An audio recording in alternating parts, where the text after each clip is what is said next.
Without further ado, we'll move into the first set of presentations in this event. We're going to start off with a colleague of mine from the School of Medicine, Associate Professor Helen Gallagher, who is one of the recipients, the college recipients of a Learning Enhancement Project. And Helen's going to talk to us about an integrated technology-enhanced approach to prescribing education in medical degree programs. And I suppose really what we hope from all of these presentations, they're very diverse in terms of the disciplines and the module areas that they cover. But I think we will all be able to learn something from the presentations we're going to hear throughout this event and hopefully bring that back to our own teaching and our own modules as well.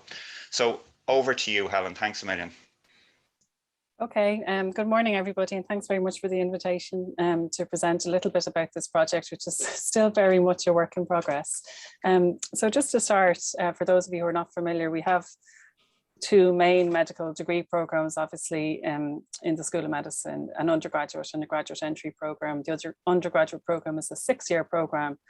And within that 6-year program, pharmacology teaching starts in stage 3 with basic principles, followed on by various systems that are covered in stage 3, trimester 2, and largely in stage 4, trimester 1 as well. And then where I mainly see the students is when they do 10 credits of therapeutics, which is supposed to be more applied pharmacology in stage 4, trimester 2. Then at the end of their medical program, at the end of year 6, they take this assessment called Prescribing Safety Assessment, or the PSA, which is based from the UK, which I'll tell you about in a moment. And obviously, in between times, they do a lot of experiential learning on the wards, obviously, to do with prescribing. GEM is a little bit different. So it's a 4-year program. So the students start straight into general principles of pharmacology in stage 1, and then they take some again, systems-based pharmacology in the second half of stage 1 and into the first and second trimesters of stage 2. And some of these modules we coordinate, and some of them, a bit more like the undergraduate program, are multi-subject modules where there's a bit of pharmacology teaching, but amongst other stuff like pathology, physiology, anatomy, even in certain cases. But again, the GEMs also do the PSA at the end. It's incorporated into the professional completion module. It's actually worth 10% of it, so it's relatively high stakes. And the Prescribing Safety Assessment was developed about 10 years ago now by the British Pharmacological Society and the Medical Schools Council in the UK, and was really to address this gap that students, when they graduate as doctors, are very ill prepared to prescribe. And obviously that's a very dangerous situation to have, because it's a very core skill that they do need and they're thrown straight into as interns. So we've actually been involved in the PSA since its inception. For example, in the question writing, like I would go over every year and help with that. And it's been supported by the input of various other stakeholders, including the Medical Council in the UK. So it's a skills-based assessment, but also relies on some knowledge. It's an open book assessment. They have access to the BNF all the way through it, the British National Formulary all the way through it. And the first 2 sections there on prescribing and prescription review count for more than half of the 200 marks that are available. It's a standard set examination, so usually the pass mark falls within the region of 61 to 65%. And that is what is required for certification. So there's 8 different sections in it, and there's a variety of question types in it. And it's very well validated, and there's been lots of papers published on it now, and there's a lot of interest in expanding it to pharmacists and specialist prescribers, etc. There's lots of benefits arising from doing a very well-validated national summative assessment. It's very fair, and it's equally applied across all the medical schools now in the UK and Ireland, and indeed in the hospital setting as well. So our interns coming in this year who have not done it or passed it or been certified are actually sitting it with our final meds this year as well. And it very much has been involved in raising and unifying standards around prescribing and enhancing confidence. And the students are quite enthusiastic about it, which is always good. So the main aim of this project was to incorporate more formal preparation for the PSA throughout our clinical pharmacology curriculum in UCD. And it happens a little bit differently, and there's a lot of legacy issues here that I don't have time to go into today, but in the undergraduate program, prescribing skills is taught on block really within the therapeutics module. And the advantage of doing it here is that they've done all their basic pharmacology before that, so all the systems are covered, and that kind of allows them then to look at more complex cases of multi-morbidity, etc. In the graduate entry program, we have vertically integrated the prescribing skills into stage 1, from stage 1 trimester 2, especially into the modules that we coordinate ourselves or that we have a large block of teaching in. And this allows them to build up prescribing skills, but also they're doing it more system by system, so they don't necessarily get the same look at the complex cases that the undergrads get to look at in stage 4. So we started this with mocking up the PSA as best we could using CAL quizzes on Brightspace. And then we went back to put in a series of lectures. Students were looking for a bit more guidance, I suppose, before they went into the CAL. So we have a lot of a skills-based lecture program now. And we had to, of course, do this within our existing footprint. We don't have any extra credit time available. So we had to try and work out how to fit this in, basically, and other things have to give way then. So although Brightspace is much better than Blackboard, obviously, for quizzes, and we found them to be reasonably adaptable, there's also some limitations to it. We use a lot of different question types. It's not a straightforward MCQ, so there's like fill in the blank questions, there's free text entry questions, there's big multi-select questions where they select 2 or 3 things at a time. There was a technical issue with that, it wasn't marking them properly. The question library function is useful to a point, but it's also quite difficult to actually see the versions of the questions that you have if they're modified and things like that. And so there's also quite a number of limitations to it. And in terms of marking, it's fine when you're doing things formatively, but for summative purposes, you definitely require some human intervention to mark these accurately, especially if a free text question format is used. And that's really for the high stakes prescribing questions, we do that.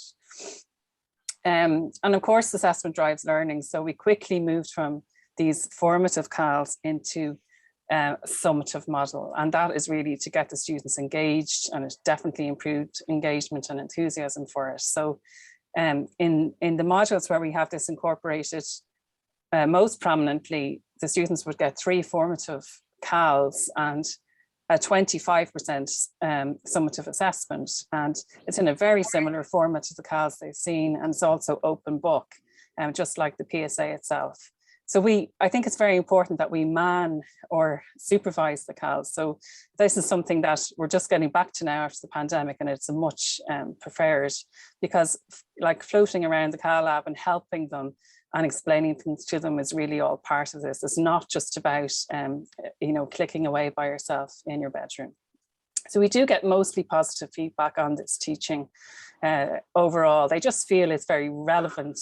It very much improves their familiarity with common drugs, with clinical scenarios, with drug interactions and side effects and contraindications and things like dosing, and even just skills like calculations that they just haven't thought about in a long time.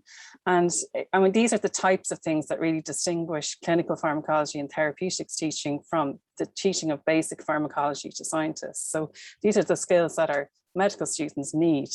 It's also proved to be a very discriminating form of assessment, and even quite COVID adaptable. In other words, the discrimination for these quizzes, summative quizzes, remained even when they were being done remotely at home. So because they're designed to be open book in the first place, they're actually very adaptable and kind of reliable forms of assessment. We've also directed our students now to other online resources, and part of these are what was included in this grant. So the PSA themselves have started to produce quite a lot of material, so we don't really need to reinvent the wheel. So there's now modules not only on how to answer the questions, which is what is shown here, but also on various other aspects of clinical pharmacology, and some of these do require payment. And Edinburgh University, the University of Edinburgh have always been very involved in the PSA since its inception. Simon Maxwell is based there. And they've produced a series of videos as well, which are useful. But closer to home, there's lots of Irish and EU resources, and they're increasing.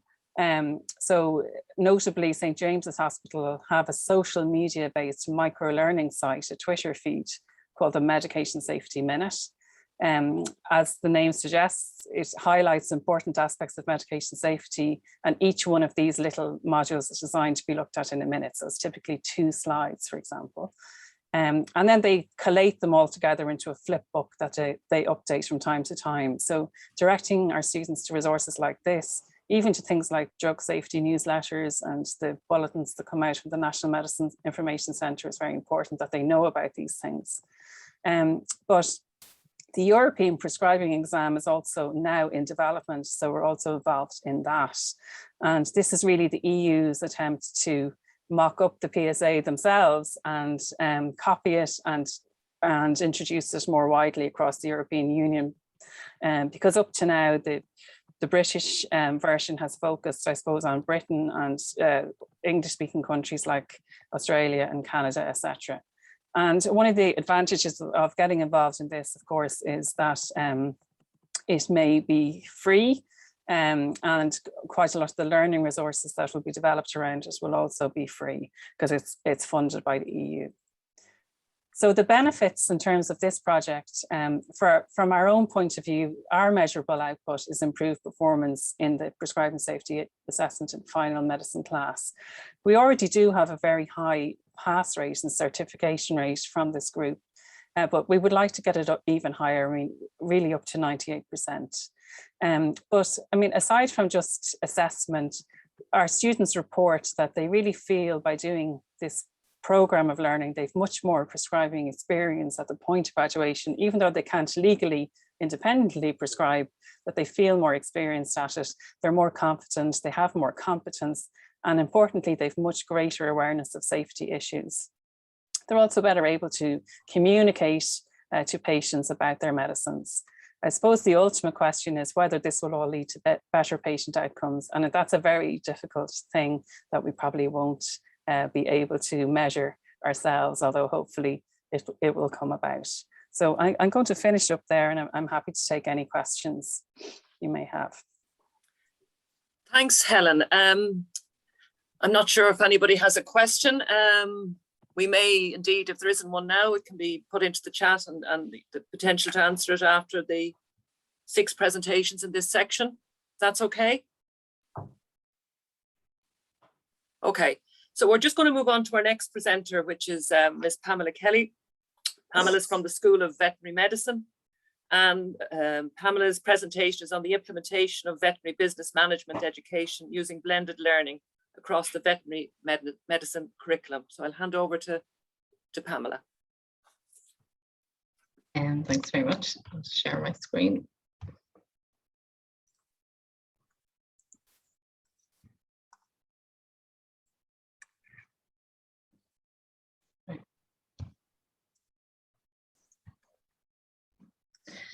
And so thanks very much for inviting me to speak today. So yes, the title of our project was Implementation of Veterinary Business Management Education using Blended Learning in the Veterinary Medicine Curriculum. And I'm one of a team of 3 that are module coordinators for professional growth within the veterinary medicine curriculum. So most of you that are within the School of Veterinary Medicine, well, all of you in the School of Veterinary Medicine will know that our curriculum is an outcomes-based spiral curriculum. And within this curriculum, one of the main pillars is professional growth that we're trying to embed within stage 1 right through to stage 5. Currently, we have modules within stage 1, stage 3 and stage 4, and hopefully over the next 2 years we'll develop modules within stage 2 and stage 5.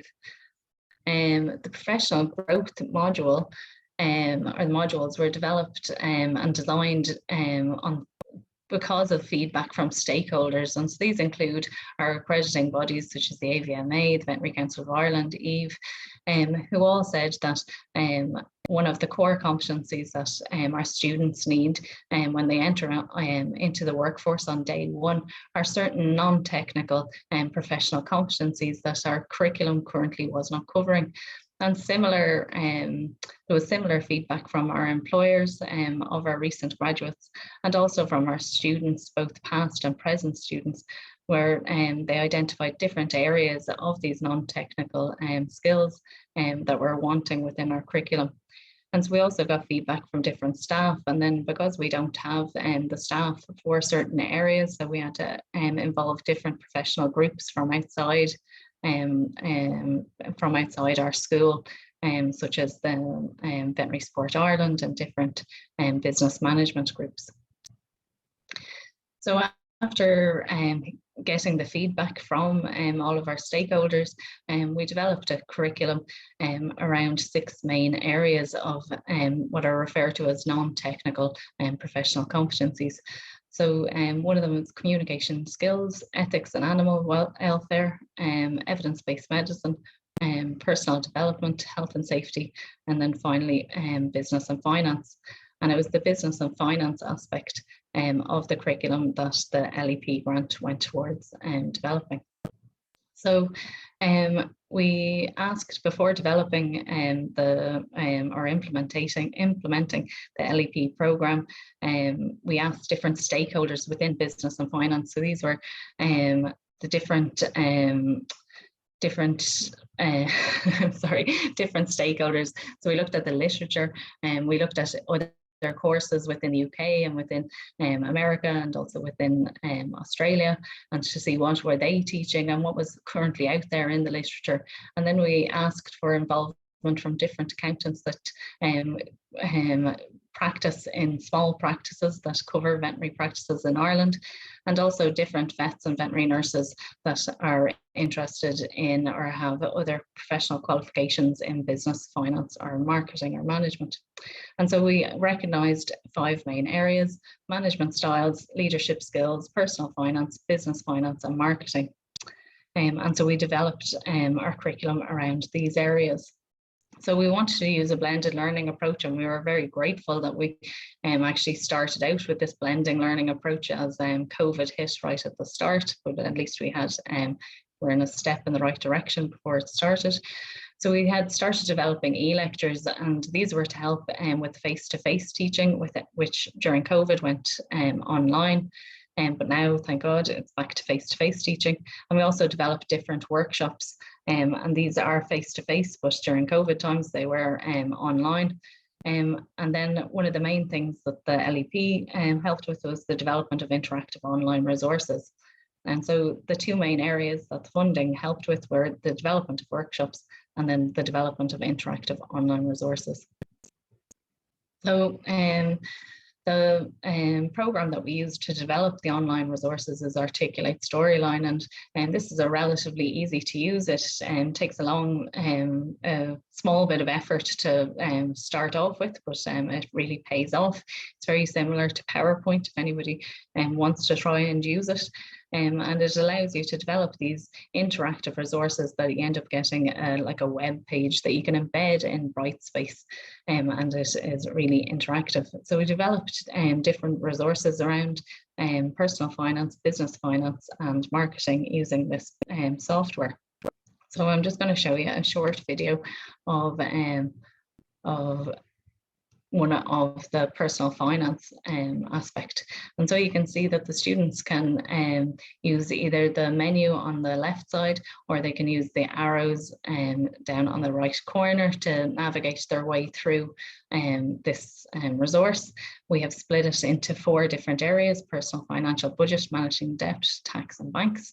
And as they click on each one, different topics open up. And so this one is the personal financial budgeting, where you can look at different ways to track your spending, and what is goal setting, and what are the emotions around money. Approximately 10% of our students are North American students, and they come with a lot of debt. And so we want to start helping them to think about how they're going to manage this debt as they graduate through college. all of our students, well, most of our students will have part-time jobs, and when they graduate, they will become employees. So we want to start teaching them about the different taxes that they pay. And also to understand their pay slips. The basic thing as a pay slip can often be very confusing for students and for graduates. So we want them to understand how their pay slips are graduated and how they can really begin to understand their finances and then be able to budget with that. We also, this is aimed for first years, and so we discuss different banking options that they have, like credit unions versus banks versus different institutes. We also cover in a large area in lectures and on this resource different budgets of how to do a budget, and we break it down into steps, into the 3 simple steps. And we also give them click links to different free apps that they can use to help develop a budget, in a hope that it will reduce the stresses that students face both during college and after college as graduates in regard to personal finance.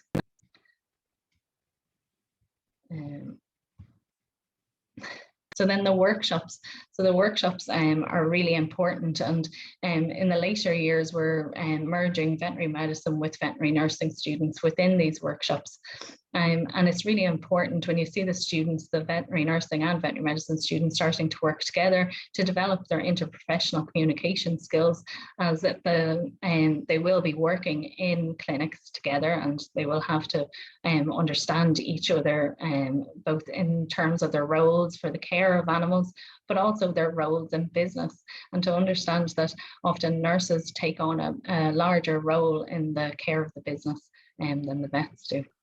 So for this, we developed 6 really robust scenarios, and these are covering areas such as nursing clinics and further education, as both our nursing and veterinary medicine qualifications. If you work as a vet or a veterinary nurse in Ireland, you have a governing body and you have to do continuous professional development.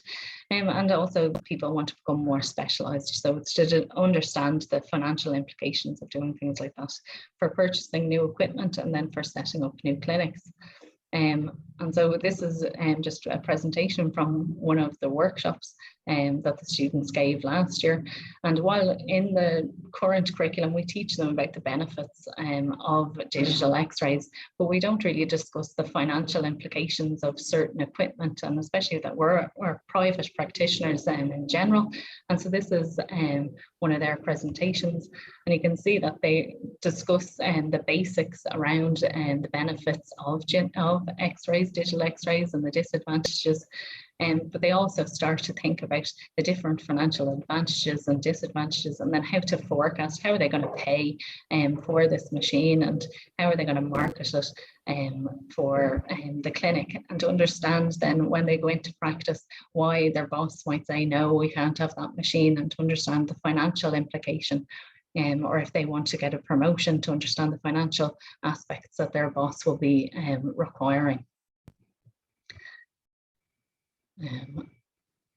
So currently, this is only in its 2nd year, so we have another 2 years before we'll see the outcome of the development of this project, and when we do a questionnaire for our recent graduates and see has it made an impact on of our early stage, our recent graduate employers.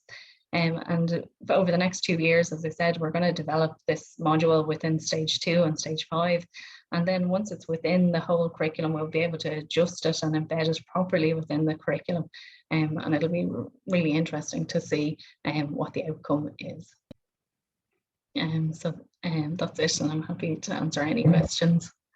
Thank you very much, Pamela, for that great presentation. And I think, as Anya said, what we might do is we wait till the end of the 6 presentations, and then we can raise any questions that we might have from any of the participants then, if that's okay.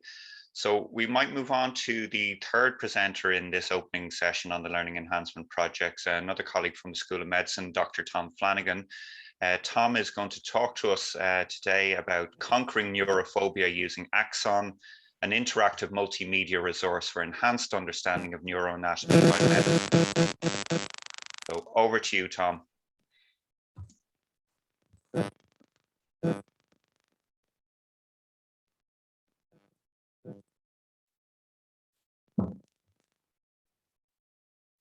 Hey everybody, sorry my Zoom screen seems to have disappeared.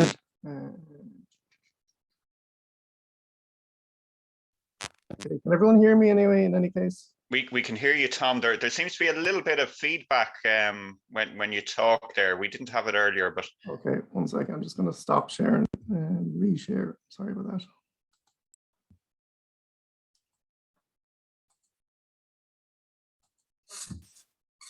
Okay, I wonder, is that better, Jonathan? yeah, actually we can hear you a bit clearer there. No feedback now. We can perfect, see your yeah. screen. You're just in presenter mode there at the moment, though, Tom. Okie doke. It's in presenter mode, is it? Yes. Oh, yeah.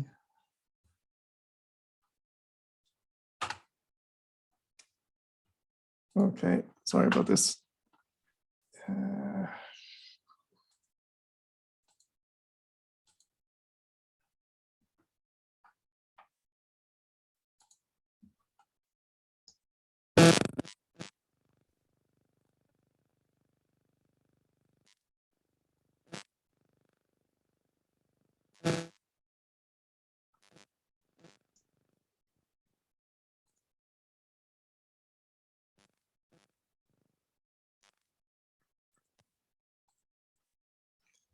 Okay, sorry, Jonathan. Are you still seeing the presenter mode?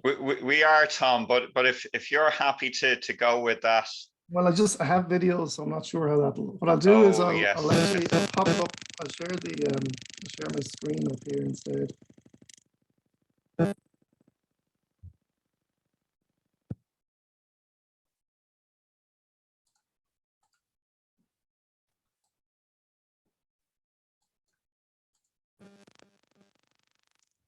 Okay, is that any better?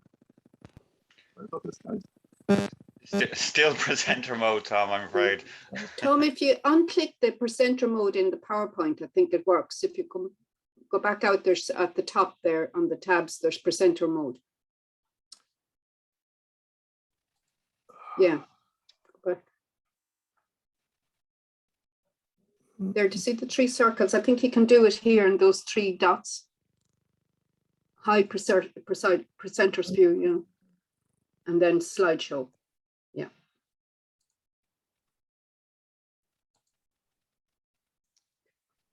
Oh, I'll tell you what. Does somebody? Well, at least you're not seeing the presenter mode. You could go with this. Okay, you're seeing the actual slides. Okay, great. Okay, so thanks again for the invitation, everyone. I'm just going to move on to. Well, Mark is here to help me out. Oh, God. Can I? Yeah. It's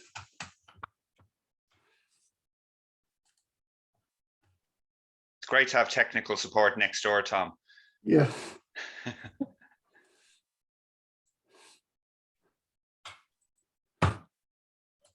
Don't know what you've done here, Tom. I think I'm sharing that screen. See up there, use presenter mode is up at the top. It's clicked.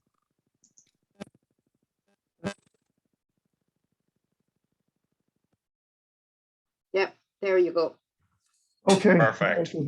Okay, right. Sorry about that, everyone. Thanks, Mark. So Mark is actually a co-investigator on this project as well. And as you can see, he collaborates with me in every type of a situation. So this is a study looking at a multimedia resource for improved neuroanatomy teaching in medical education. So just to give a bit of background, what is neurophobia? So this is something that actually exists, described back in the mid-90s by Josephowitz, but it describes the fear of neuroscience and clinical neurology in medical students. And it's generally thought to be associated with reduced interest in the field of neurology and decreased confidence at the bedside and even decreased competence in neurological care. And several studies have looked at the origins of this in medical students. And one thing seems to be the vastness and complexity of the course itself and difficulty in visualizing neuroanatomical structures and their relationships particularly. And of those studies, some of the solutions to this have been suggested that include innovative teaching resources that can help simplify the neuroanatomy and simplify the neuroanatomical relationships. So this is just a typical example of something that students see in their textbooks. So this is illustrating sensory pathways, and they're just bombarded with these cross sections in 2D, and they're supposed to try and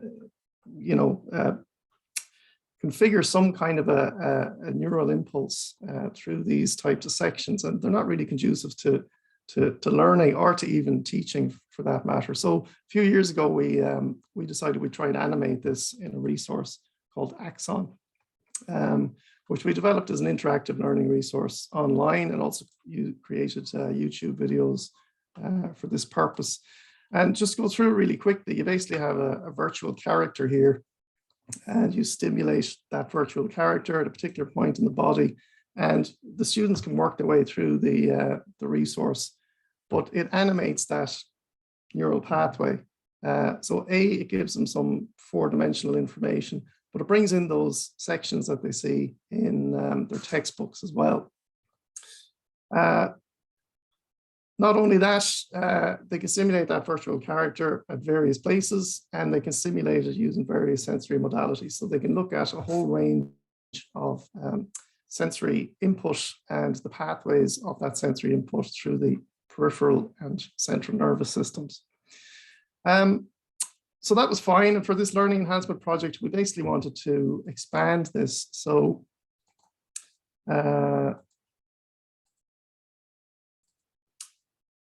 we looked at other sensory pathways prior to this learning enhancement project. So we've done a lot of work on the visual pathways as well.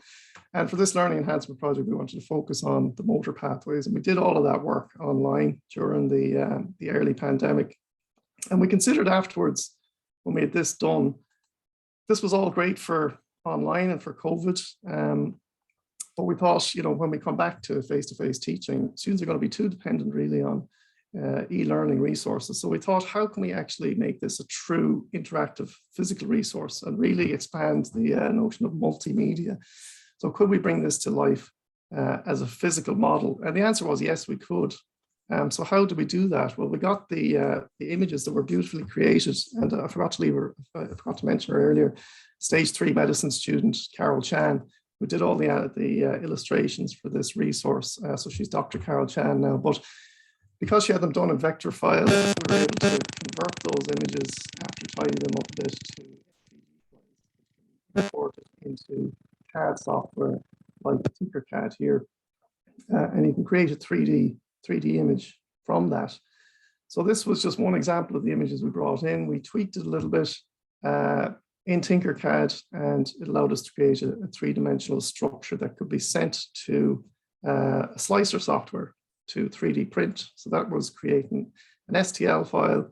Then we brought it into a 3D printing slicer, which essentially creates or converts that 3-dimensional file into a series of slices that can be transferred to a 3D printer to create an actual physical structure. So here's the 3D print. So we did this for all the various parts and images that were in the original animated resource. And just move this along here. So we created all the various parts. Then we needed something to mount them on. So we used Perspex sheeting that Mark happened to have left over in his lab. And we were able to arrange them as such on these Perspex prints. And these were then used in class. So how did we use them then? Well, we basically got the students to draw out the shape of the body. So they had to consider where all of these parts of the central nervous system were, first of all. And then we got them to basically wire up the pathways following their study of this on the e-learning resource. So they had to do some preparatory work. They then physically wired up these. So they basically they recreated the different sensory tracts from the peripheral and central nervous systems up through the physical model. And once they had one tract done, they could go and do several more. and get to see the arrangement of the different tracks through the central nervous system. And then the last task we got them to do was to create an injury. So an injury like this particular injury is on the right-hand side of the central nervous system. And I suppose the thing that they were able to illustrate here was it affected different sensations on the two sides of the body. So you got ipsilateral loss of fine touch, for example, contralateral loss of pain and temperature sensation. So they had great fun with it as well, as you can see. And in terms of feedback, you know, the feedback was quite useful. Some found it quite inspirational. Some found it useful to be able to think outside the box and bounce ideas off each other as a group. And I suppose, you know, it highlights the value of physical models, but I might leave that to Mark's presentation later in the session, where he's gonna focus on the value of physical models and creation of physical models with students. So I'll leave it there. Apologies about the delay at the start. Thanks, Tom. That was fascinating. I was trying to imagine my own body and trying to put the wires up through it. But anyway, our next presenter is Dr. Catherine Redmond from the School of Nursing, Midwifery and Health Systems. And Catherine is going to tell us about her Learning Enhancement Project, which is the development of an interdisciplinary curricular framework to promote effective teaching and learning of evidence-based practice. So over to you, Catherine.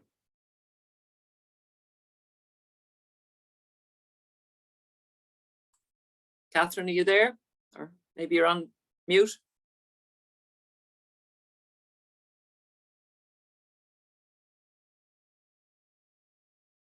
Catherine, we can't hear you.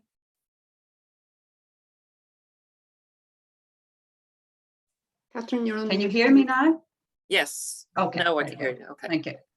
So thank you for the opportunity to present this project. It's an interdisciplinary framework to promote effective teaching and learning of evidence-based practice.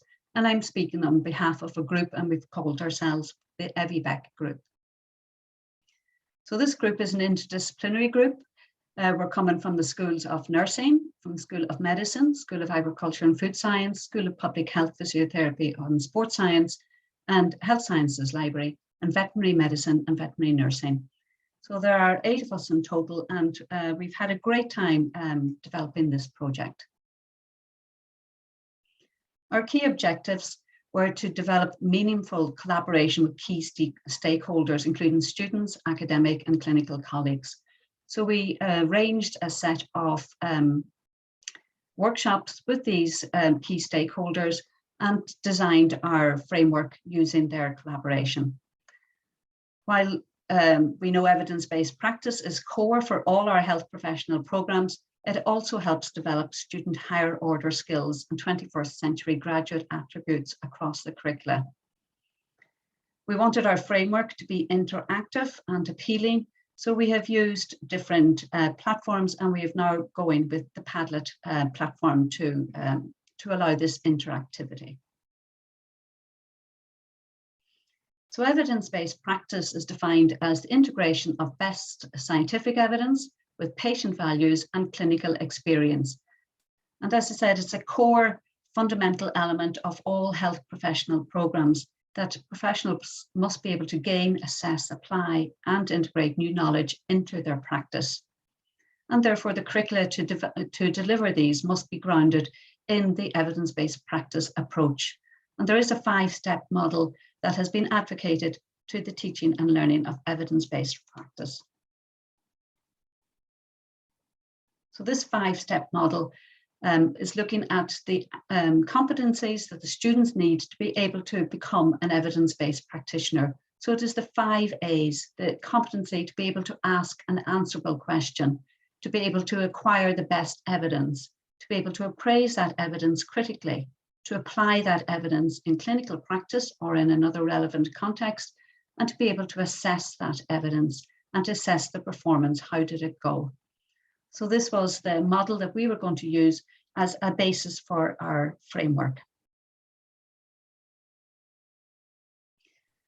So as an interdisciplinary group, we met over the first couple of months of COVID, and we looked at the literature that was coming out around evidence-based practice.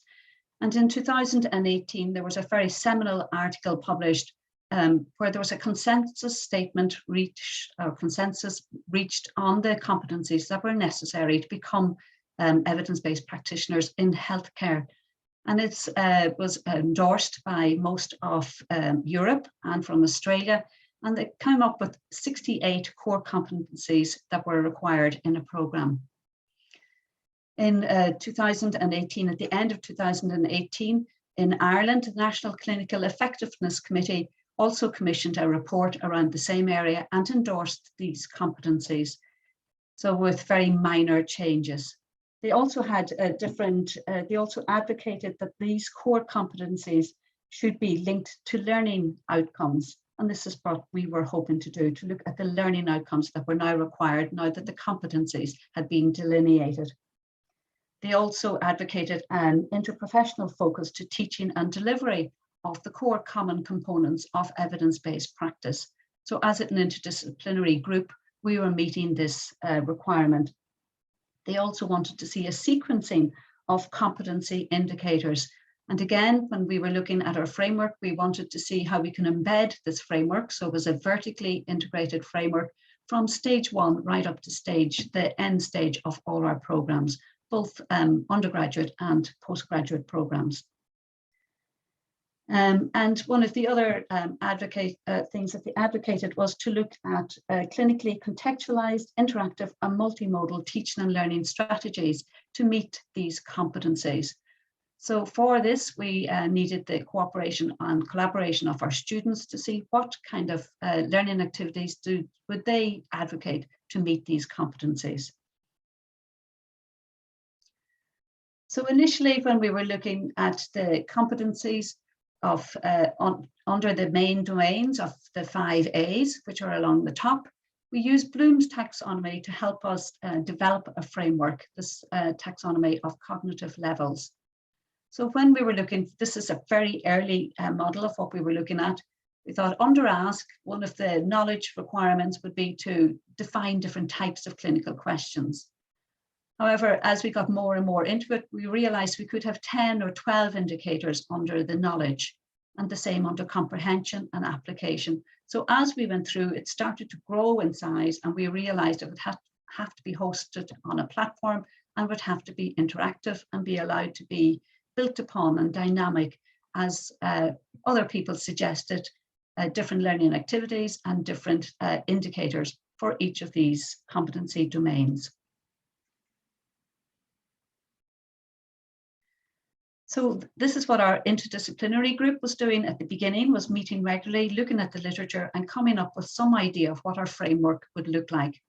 We then set up a series of co-design workshops with students. So from each of our disciplines, we had students coming from the undergraduate program and the postgraduate programs. So usually the last stage of the undergraduate programs, where they would have already been exposed to some teaching and learning in evidence-based practice, and in the postgraduate programs. So these were experienced students and 33 agreed to participate in this study. In the last workshop, we had practitioners and educators. So we were lucky to be able to host a workshop during the INHEAD conference. So that is the Irish Network of Healthcare Professionals that was hosted in UCD in October. And the people that signed up to our workshop agreed to be part of this research and to contribute towards this workshop, towards our framework.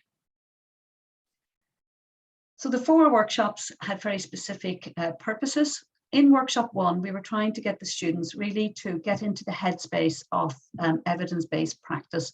So they looked at what would be the X factor if they saw someone to say, that person is an evidence-based practitioner. So they were teasing out what were the skills and behaviours they recognised as being part of an evidence-based practitioner. So we used Zoom, and we had our Zoom meetings in the evening to suit the students from 7:30 to 9:30. And we used Mural.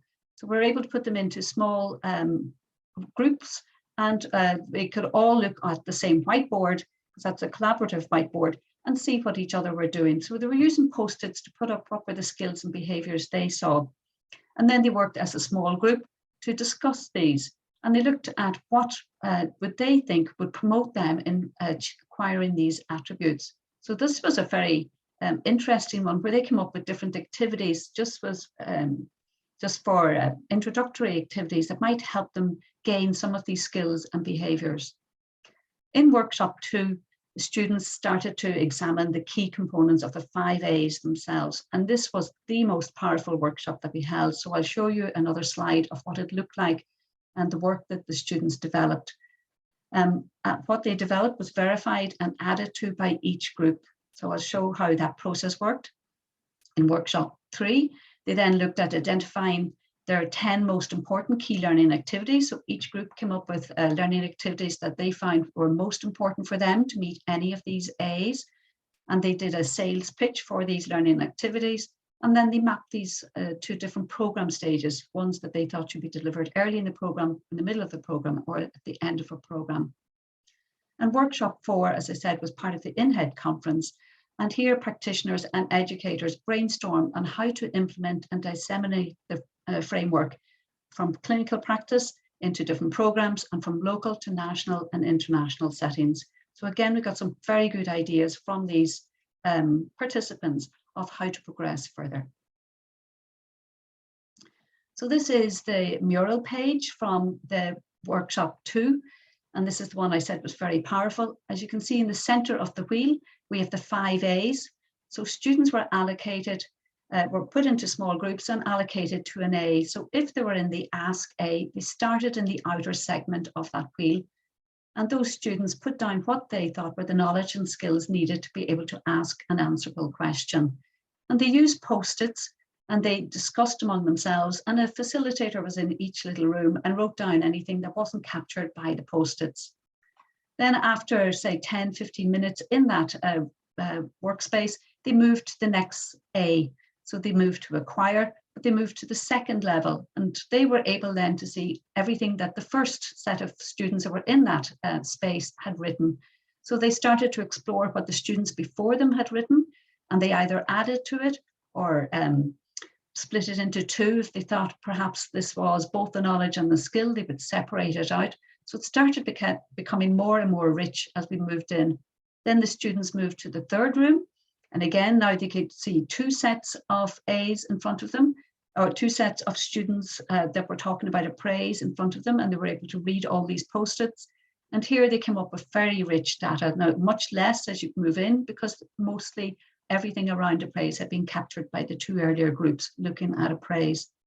But we found this a very worthwhile tool to use, that Zoom, along with Mural, helped us to really have a collaboration among the students and with the facilitators in each of these rooms. From workshop 3, we got, as I said, many learning activities that were suggested by the students and placed under each of the A's. So as came up with the reports in the literature before, students were asking for very few didactic lectures, but mostly interactivity. So they wanted a lot of games, such as a database quiz, things like one student having the answer, the other trying to find out what the question was, giving a set topic and asking students to find the top 5 most cited papers. So lots of interactivity. They also said what could be done at the start of the program, at later stages, and at all stages. And many of the learning activities that they suggest do not just meet a few of the indicators for acquire, but also may help some of the indicators in other A's as well. So not just a learning activity that is only set to answer one learning outcome. These are just a few quotes from the students that attended. They said the workshops are very useful and beneficial to give a voice to and to feel heard, read what students find useful and what works for students. And this was great to find it from the students' perspective. They also found the interdisciplinary approach allowed us to get out of our own profession's bubble and to think in new alternative ways. And for ourselves as the faculty, we've also found that really important to move out of our own discipline, because these are common core topics that we were looking at. And it could be a very good vehicle, evidence-based practice can be a very good vehicle for interprofessional education. The outputs that we had, so this is closer to what we have now, and I'm hoping I will be able to bring us to the framework. No, won't let me up here maybe. Yes. Can you let me know if you can see the framework that is being developed? Can you see this? Just seeing the slide there. Oh, okay. You have to stop share and reshare, Catherine. Okay, thank you. Okay, this is into our framework, and I'm probably have to stop share and reshare again, do I, to go into this page? Can you see that? Yes. We've got it, yeah. Oh, you can? Okay, very good. So you can see all the 5 A's are along the top. Then we have coming down the vertically, we can see all the knowledge, comprehension, application, all the cognitive levels of Bloom's with the different learning outcomes listed there. If I went into just say appraise itself, so let me know if you can see this. I've just gone into a new page. Can you see it here? It's working fine, Catherine. Okay, very good. So again, instead we here have the cognitive levels going across the top, which may be easier for some people to look at, and they're just looking at those belonging to appraise. So again, you can go down through all the learning outcomes that we developed under each of these levels. And there's also on this page learning resources. So the learning activities that students and ourselves have identified as being helpful for acquiring the appraise competency. So if I click on that, it may let you see some of these.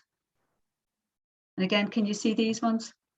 So it's just showing you some videos. Now from these, you can see these are YouTube videos. So again, there are many resources that are already made that we're putting into this space.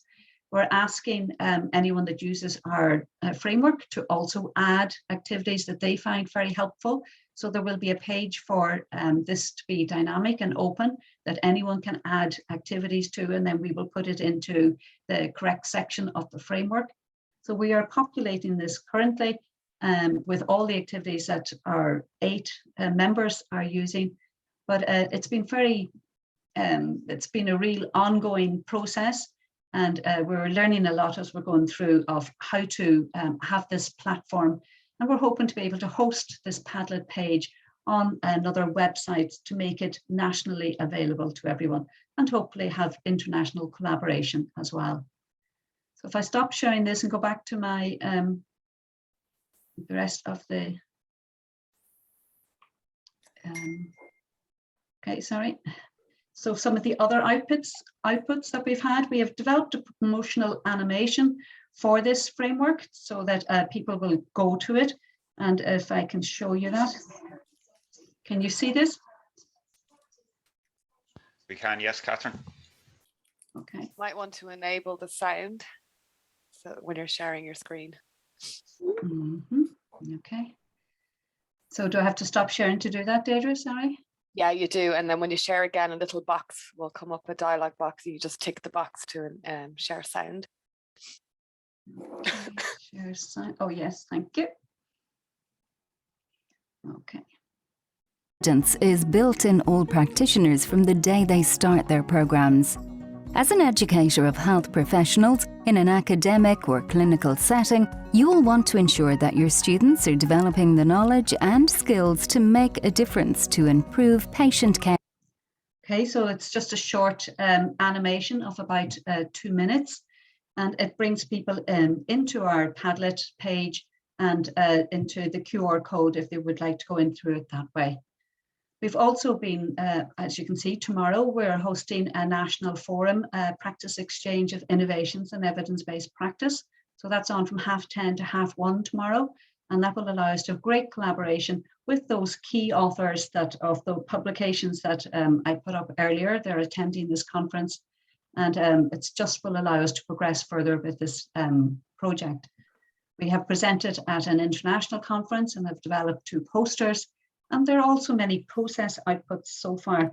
We find that the mural and Zoom together allows great collaboration. We find that the co-design approach has been very powerful for us to inform what works best for students, and that the interdisciplinary nature of our work has allowed us to develop a community of practice and to have much further interdisciplinary work in the future, hopefully around evidence-based practice, as this is a very powerful vehicle, as I said, for further collaboration. Patient care and safety that I'm trying to go down to the next slide. No, yeah. So I'd just like to thank the students from the different schools, and they're named here, and that there are references here for anyone that's interested. So thank you very much. Thank you very much, Catherine, and to all involved in that multidisciplinary collaboration. We'll now, for the next Learning Enhancement Project, move back to the School of Veterinary Medicine to hear about VetPal and Project IV, Veterinary Clinical Skills Mastery through student involvement in simulation model creativity and peer assessment learning. So I'm going to hand over to Rena Kelly and Mark McCorry for this presentation. Thanks, guys. Thanks very much, Jonathan. Hope you can all hear me okay. Great. So myself and my colleague, Mark McCorry, are currently here in our Clinical Skills Centre in the School of Veterinary Medicine. It's a relatively new centre in the school, in the building. It's under a lot of demand in terms of practice, both for practicals and self-directed learning by the students themselves. And our idea for the LEP funding was a very simple one initially. So we thought initially it was going to be creating new models to cater for that demand in terms of the materials in the centre. So we focused on IV cannulation as a good type of skill to teach students on, and that would be aligning with our spiral curriculum that Pamela already alluded to with the vet school. And she talked about the spiral curriculum pertaining to professional skills, but we also have a spiral curriculum related to clinical skills, whereby we're trying to encourage students to get involved with the Clinical Skills Centre from the very beginning of their experience in vet school, both from a point of view of the vet degree programme as well as the nursing programme. So the LEP funding the idea was that students become involved in creating this very simple model, a model that could be validated to comply with the competencies involved with that particular skill, but also, of course, in a very practical way, a model that could be very cheaply reproduced and very simple to create. It was going to be a low fidelity model. It was going to get students involved with the whole process of how these models are created. We were, of course, scuppered a little bit by the pandemic. So with the pandemic coming on, that was going to cause problems with the physicality of creating these products within the Clinical Skills Centre. So the whole idea really grew some legs in whereby we created a new society called VetPal. And that was a online society initially, and we hope to actually make it a face-to-face society, of course, as we come back to face-to-face teaching in the future. But what we did is we sent out lots of materials to students all across the world, and we created online forums to talk about those models throughout the COVID period, and especially in the lockdown area. So in order to just explain this a little bit more clearly, we thought we'd just show you a video of the whole process itself, and in particular about the peer assessment learning society that we created from this idea. And I'm first of all going to pass you over to my colleague Mark, just very quickly to show you the models that we're talking about, the IV cannulation models, and then to play the video. You'll be glad to hear it's a short video of only about 5 minutes. But we're very happy to obviously answer questions at a later stage. So I'll pass you over to Mark now. Thanks very much.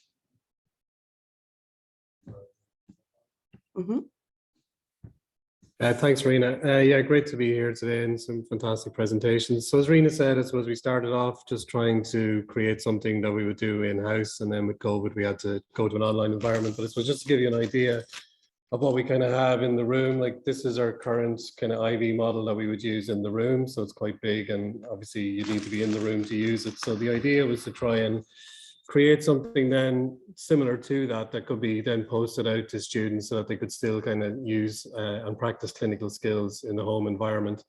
And then create a social environment for them as well, because obviously I think they felt a little bit isolated working from home. Such was the success of it that actually we were able then to continue teaching clinical skills last year, which was great as well. So I'm just going to share the video now.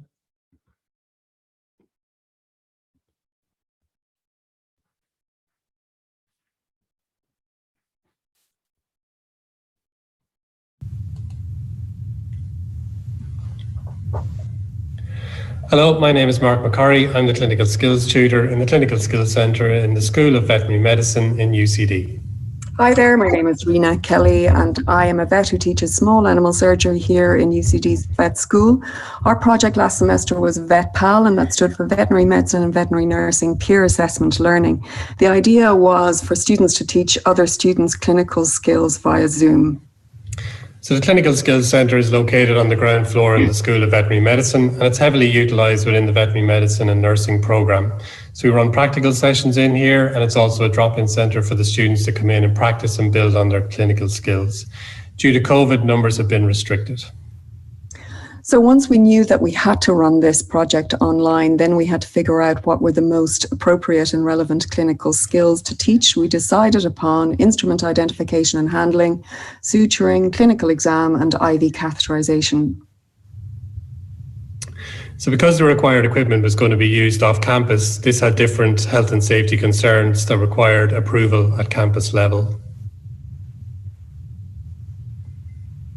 So then we had to recruit the students, of course, and we used all the typical social media platforms to do that, made sure that we included some cute dogs, of course. We used emails, the student newsletter, and we just repeatedly used some marketing approaches to get students involved. We ran the sessions weekly, and it required a fair amount of administration each week. So we had to set up groups that would be in breakout rooms. So we would have one tutor and two tutees, and they consisted of a mix of students from the veterinary medicine and veterinary nursing programs. Other background work was obviously to train the tutors themselves. So that involved giving students, tutors, the extra sessions in advance, extra video content specifically for them so they could practice at home with models that we provided, of course. We also gave them some Zoom teaching. And here's an example of some of the very many videos that we provided specifically for the tutors to make sure that they were picking up on all the very fine motor skill details of the skills involved. As mentioned, we supplied them with the equipment needed, so we made our own silicone suture pads that we would provide for them. We also made smaller miniature versions of an IV catheter model that was available in the Clinical Skills Centre for them to use at home. Doing clinical skills practice on an online platform was unique, so we encouraged them to participate by logging in on two devices, one focused on the equipment and one on themselves. And here's an example from a breakout session. If I put it in my palm like this, is that okay? Yeah. So if you just have it as like a pencil grip, and then you just like flip it to your palm, so you can use your index finger and your thumb just like throughout. We ran a survey, and the feedback from that showed a dramatic increase in engagement with the Clinical Skills Centre. And on average, for each skill covered in the sessions, there was a 50% increase in confidence in that skill after each VetPal session. We also asked the students for video feedback. And COVID has really affected our time for practicals, and at the moment we're only in once a week, and sometimes you'll leave that practical feeling, oh, I wish I could have practiced that 10 times more, or I have a question now that I had forgotten to ask in the class. And VetPal's given me the opportunity to have essentially a second practical a week, which is priceless. I think VetPal, the online sessions were really fun. They were the social aspect of it. So it was great to kind of go on and meet all these students from different backgrounds, and vet nurses and vet med students from different years. So like everybody had different levels and different skills, and it was just great for everybody involved. And I thought it was a great space. Students teaching students, it takes the pressure off. I think faculty students, where you don't feel the need to be right, or you're not scared to ask questions, you're not scared to be wrong. So overall, we were really pleasantly surprised with the success of this project. It was certainly very positively taken by the students. We saw a very dramatic increase in the students' ability to critically analyse both their own performance and that of their peers. They really enjoyed the safe space, the safe setting, the informal setting that was VetPal, and you could see that in the competency of their clinical skills. Yeah, due to the fun and social aspect of the sessions, students also reported an increase in their ability to communicate using an online platform. So what we found was that VetPal was not only improving their clinical skills, but it's also developing their soft skills as well. So what is the future for VetPal? Well, we had thought that this would be a kind of stopgap in the middle of lockdown when we couldn't teach face-to-face. But in fact, we saw a huge benefit from online teaching. It is possible to teach certain clinical skills this way. We hope to combine it with face-to-face teaching in the future. We've seen a massive response to our call out this semester for a continuation of VetPal. And in fact, we have 101 students across stages and across programs involved in bi-weekly sessions, and they're run independently by students. So that's something that we hope to continue on in the future. So we're really happy about that.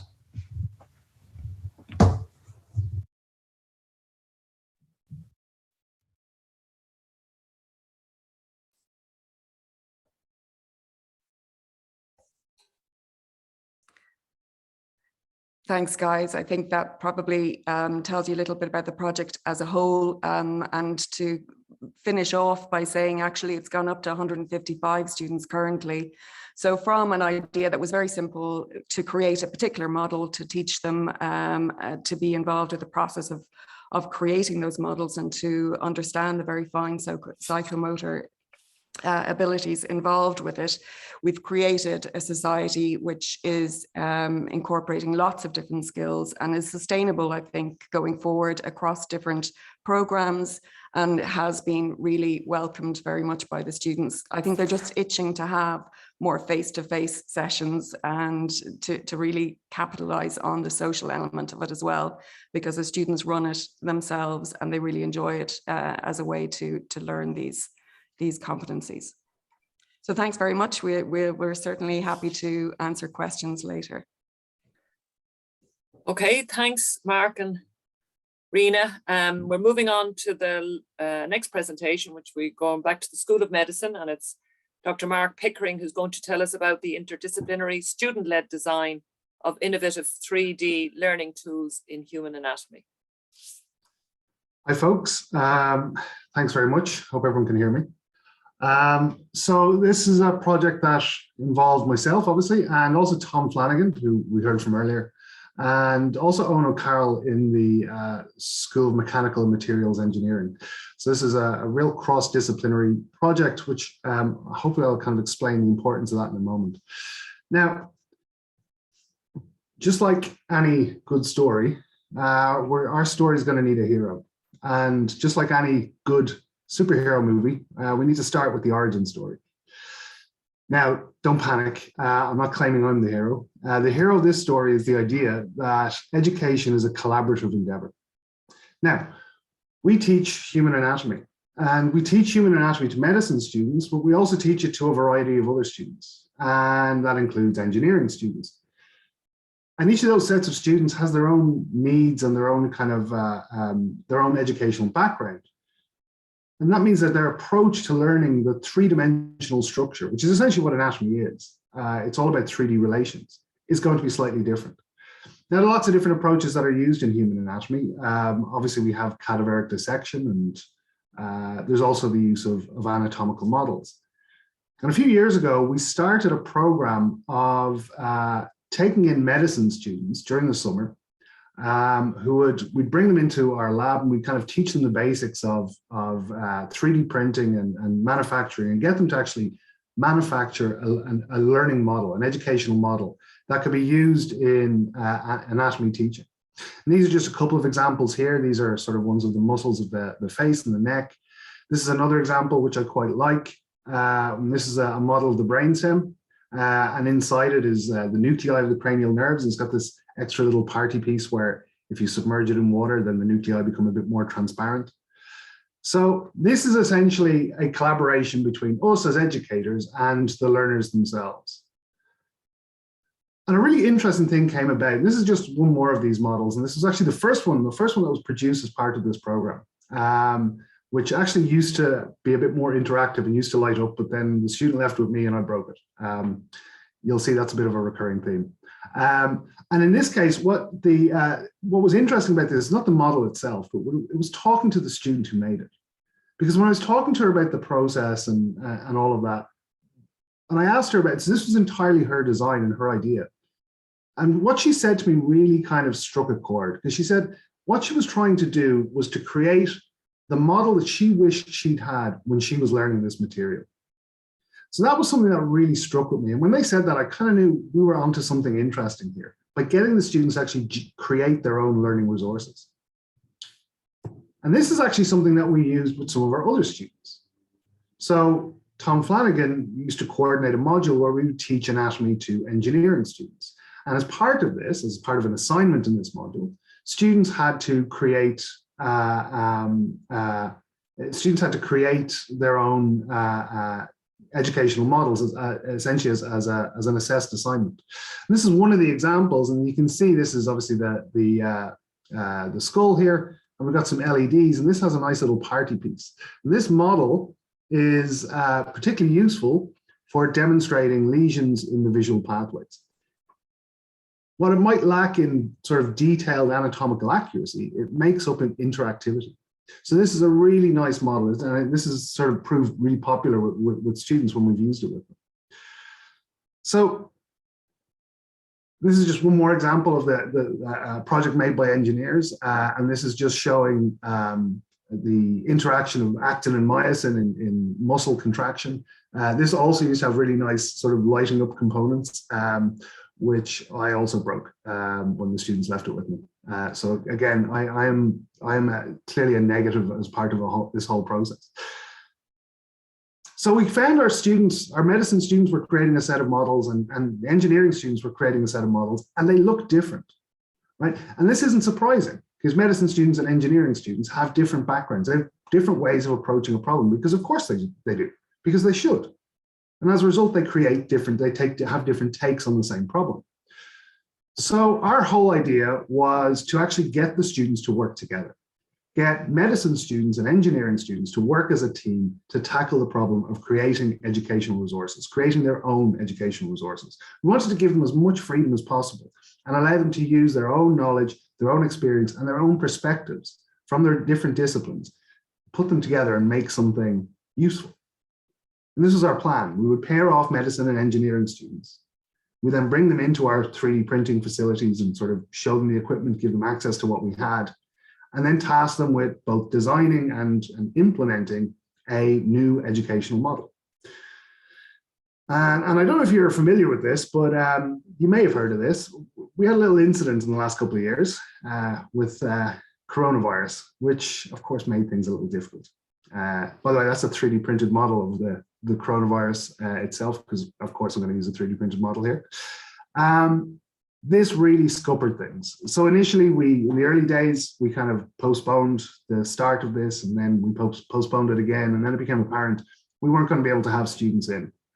So we improvised.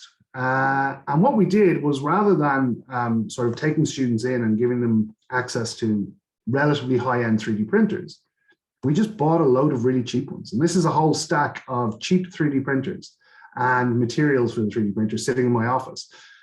We brought the students in, and we just to pick up a box. So we got pairs of, each pair was a medicine student and an engineering student. And they took the printers home with them. They had to actually put the printers together. And then we just left them free rein. So they were almost completely unsupervised. They just went away and made their own thing. And I'm just going to show you a couple of examples of what they actually produced. So the first example, it relates to embryology. Now, what I'm showing you here, this isn't a student model, but this is a really nice model we have of the early human embryo. It's a complex three-dimensional structure. And a little bit earlier, this complex three-dimensional structure is just essentially a flat sheet of cells. So it's a real challenge for students to understand where that how that complex 3D structure comes from the folding and movement of different cells and tissues within the embryo. So what the students did was they created this. And this is a really simple little model, which shows essentially a section through the early embryo. And you can see here the sectional anatomy, which of course is the sort of thing that you see in the textbook.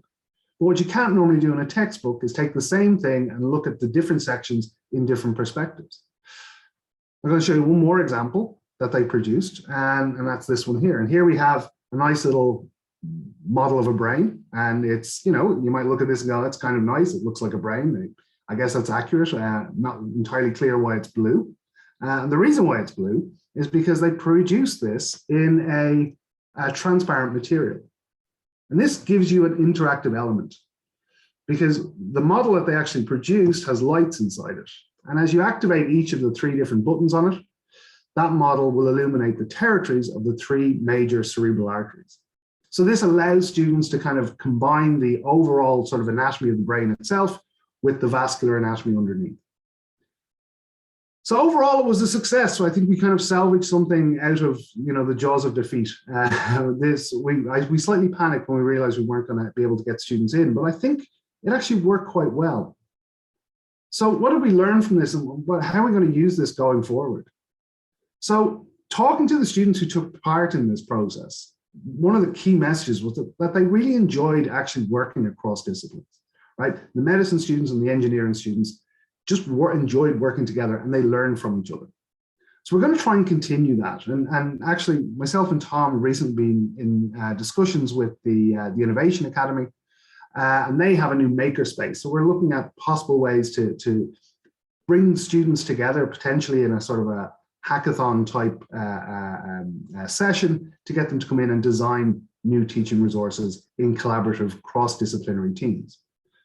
The other important lesson is that the students who made the learning resources are the ones who benefit most from the process. At the end of this, we have teaching tools that we can put in the lab and we can use, and that's great. But the ones who really benefit from it are not the students who use the tools, but the students who create them. The other thing that we learned is that students don't need us. When we left the students off by themselves, gave them the equipment, what they did was completely as good as they would have done if we were kind of interfering with the process. We weren't really adding value. So we took these 2 ideas and we kind of thought, well, going back to what we had originally done with the engineering students, which is a relatively small class, all the students participated in because that process was embedded in the curriculum. That model making process was embedded in the curriculum. But could we actually do that with the medicine classes? So myself and Tom came up with the NeuroHacks program. And this essentially, as part of the neurosciences module that the undergrad classes did, and we're now running this with the graduate entry class, we got them to work together in teams to design and create their own models and create a video in this. And I'm just going to show you what they produced. And this is just a selection of the sort of things that they produced. And these were simple, they were creative, they were useful. And they put the students in the role of thinking about other learners. And you know, this is really an exercise not only in demonstrating their understanding, but also reflecting on their learning and the learning needs of others. So this is, I think, empathy is a really important part of this. Empathy and communication skills are a really important part of this creative process. So we're going to hopefully continue this on into the future. Thank you very much, folks. Thank you very much, Mark, and thanks to all of our presenters in this session. I think I'd also like to just note we have a couple of other colleagues from the college who received or were involved in Learning Enhancement Projects. Professor Eamon Delahunt from the School of Public Health, Physiotherapy and Sports Science, and Nicola Walsh from the School of Veterinary Medicine as well. So just to note those projects as well, which aren't being showcased today as well. We have fallen a bit behind time, so apologies to all for that. And I think in the interest of trying to get back on track a little bit, we might forego any questions to our presenters at this point. Again, apologies, but if you do have any questions, I'm sure all those you've heard from would be very happy to hear from you. So please do reach out to them as well. As we move on to the second part of the showcase, which looks at our University for All Faculty Partnership Programme, it's my pleasure to invite two members of the UCD Access and Lifelong Learning team, Lisa Padden and Julie Tong, to speak briefly and introduce what we're going to hear about next as well. So hand over to Lisa and Julie, and thank you both for joining us. Thanks very much. I think Lisa's just going to share her screen. There you go, Julie. So hi, everybody. We're really delighted to be here today to introduce the UCD Faculty Partnership Programme. So my name's Julie. I manage the disability service for students within Access and Lifelong Learning. And I'm here today with Lisa Padden, who's the Programme Manager for the University for All project. And we also work on this programme with our colleague Daniel Elliott, who's not here today. So just to give you a bit of background on how the Faculty Partnership Programme came about, a couple of years ago now, we were made aware of some underspends for a particular fund. It was the Fund for Students with Disabilities, which is administered by the Higher Education Authority. And colleges were given an opportunity to apply for strategic funding and to put in a proposal for a strategic initiative that would specifically benefit students with disabilities. And we put those proposals into the Higher Education Authority. So within Access and Lifelong Learning, what we really wanted to make sure we did was not only benefit students with disabilities who disclosed a disability and who were getting supports from us already, but to really try and think of an initiative that would benefit not just students with disabilities, but all students within UCD. So our proposal was for a high impact initiative, which was to increase the uptake of Universal Design for Learning, or UDL, throughout UCD. And the idea was that it would have long-term benefits. So like many of these funding programs, we were given a relatively large sum of money to spend in a double quick time. So we had to make sure that we built something into the program that would have really lasting benefits for students. And the idea was that this would increase what we call the UDL ripple effect. So what we find is that the more people who know about UDL and are convinced of the benefits of it, and who learn about it and implement UDL within their teaching, they tell others about it, and others become convinced also and want to find out more. So it was very important to us that this was a collaboration, that we worked with colleagues across the university. So it is a collaboration between ourselves and Access and Lifelong Learning, also with UCD Teaching and Learning, UCD Equality, Diversity, Inclusion, and the UCD Widening Participation Committee. And all of these groups have been involved in designing the programme and also in the recruitment and selection of the faculty partners. So this programme was designed in the depths of the pandemic, when we were all in lockdown and not on campus, and we were very aware of the demands on faculty who'd had to pivot very quickly to an online learning environment and the pressures that everybody was under. So it was important that the programme was achievable and that we were able to attract people to apply to become faculty partners. So essentially there was 4 commitments that faculty partners had to be prepared to make. One was that they would undertake training in UDL, and they would become facilitators of the Universal Design for Learning digital badge, and they have to offer that then to their schools and colleagues in their schools and colleges. They also have a role in recruiting and encouraging colleagues to come on board with UDL and to find out more about it. They've develop a case study which outlines how they have implemented UDL in their own teaching and the benefits of that, so we can share the learning with others, and hopefully others will pick up and be able to use some of those examples in their own work. And finally, they have to present at a symposium then, which will take place in May, and Lisa will say a little bit more about that. We hope some of you will come along to support them at that as well. So I'm going to pass over to Lisa now, who will give an update on how the programme is going and the next steps. Thanks, Julie. So it's just some outcomes for the programme so far, and I should say that although there's been a huge amount of work that's been done, the first group of faculty partners was appointed in June of last year. So I mean, there's been an enormous amount of work carried out by the faculty partners in that relatively short amount of time. So what we've seen in that time has been a really significant increase in uptake on the UDL badge. So we had almost 70 colleagues awarded the UDL badge as part of the national rollout last semester, and there's as many colleagues signed up again across the university this semester in local rollouts as well.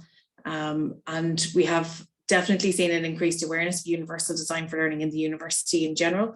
So we know that all the faculty partners are promoting universal design for learning, they're creating resources, they're working with colleagues, which is making really a significant difference.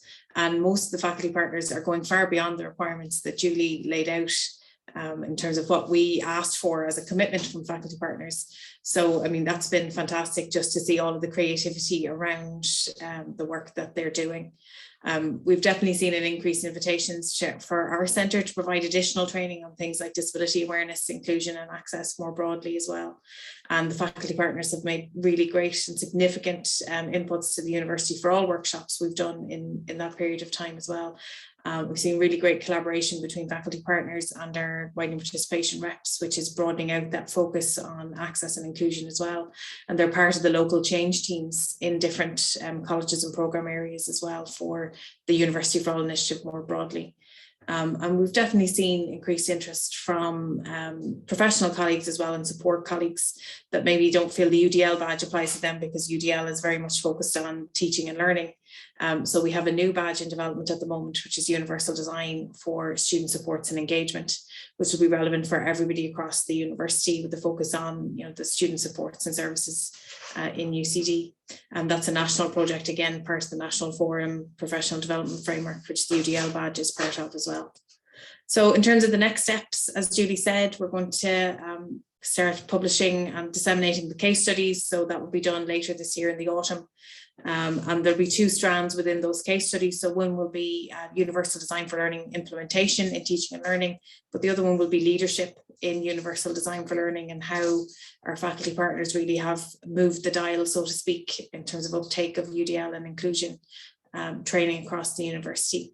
Our symposium, as Julie mentioned, is on the 26th of May, so you can save the date. We'll be getting the invitations out shortly, and all of the faculty partners will be presenting at that in terms of their case study and the work they've been doing. And we'll also have a guest speaker talking about universal design for learning and focusing on the +1 approach, so making one simple change at a time to build on inclusion. And Julie's also going to be working on seeking additional funding to make sure that this project can continue beyond the scope of that initial piece of funding that you spoke about in terms of the HEA funding. So that's it from us. So I'd encourage you to go and have a look at the University for All Resource Hub. There's lots of information there about the faculty partnership programme, but also all of our case studies that we have published to date are up there as well. So there's the Universal Design for Curriculum Design, Inclusive Assessment and Feedback, and most recently, the Inclusive Teaching Pilot case studies from the College of Engineering and Architecture. And there's lots of different resources in there that you can pick up and use in your own teaching and learning. So I'd encourage you to have a look at that. So I'm just going to stop sharing. Thanks very much. Thanks, Lisa and Julie. And what we're now going to do is hear from our own colleagues who are implementing or representing this initiative, the faculty partners. And I'm delighted to welcome first some of my own colleagues, Dr. Deirdre O'Connor and Dr. Karen Keaveney from the School of Agriculture and Food Science. So I'll hand over to you two.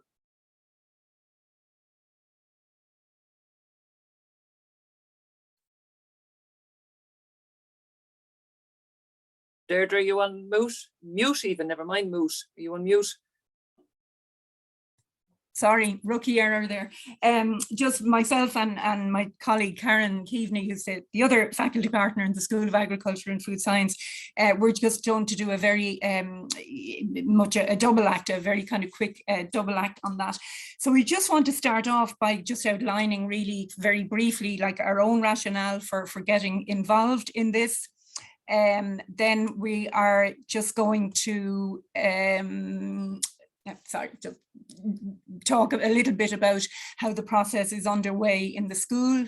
Then we'll just mention very briefly the main pillars, I suppose, are the main planks of UDL, and kind of link that to the way in which our colleagues in the school are implementing that in their teaching. So a lot of the examples we'll be giving are kind of based on changes or redesign activities that our colleagues undertook in the course of taking the digital badge that Lisa and Julie referred to. And I suppose even at the outset, we're really keen to, again, reinforce what Lisa said about, you know, very often it's necessary only to make like one change in one module in one program, or it can be much more an ambitious target. So, you know, I think it's very important to kind of stress the flexibility in terms of redesign activities that often kind of comes with this. So as I said, that's the kind of the flow our little short presentation is going to follow. So I suppose, first of all, very briefly in terms of our own rationale for getting involved with this initiative, I think first of all it aligns very much with kind of school objectives and indeed broader university objectives in relation to widening participation and inclusion and diversity and so on.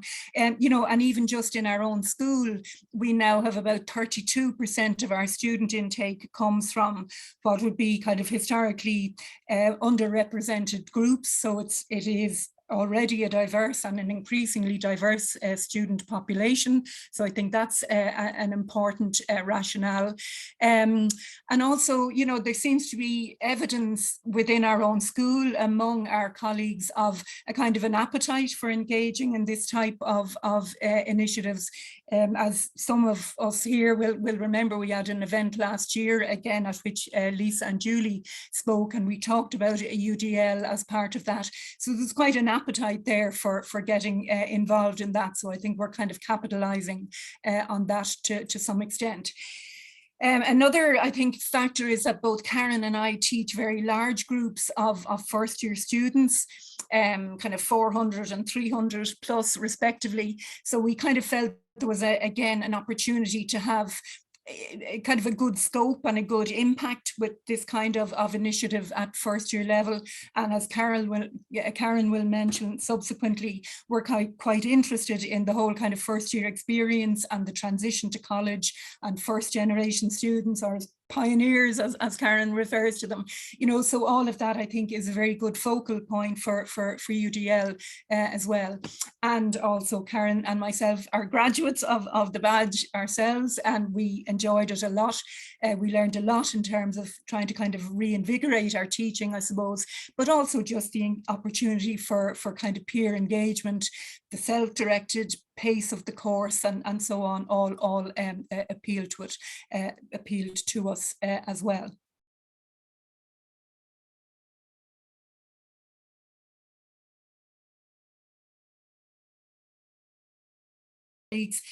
As Lisa and Julie outlined, that is one of our tasks, to kind of involve our colleagues over the lifetime of the project, and also to roll out the training ourselves over specific dates into the future. And also, I think, just to kind of communicate the benefits to prospective participants, as I said, you know, the opportunity to enhance your teaching and learning practice, the flexibility in the way the program is delivered, and, you know, again, the kind of the modest nature of the redesign activities that are associated with it.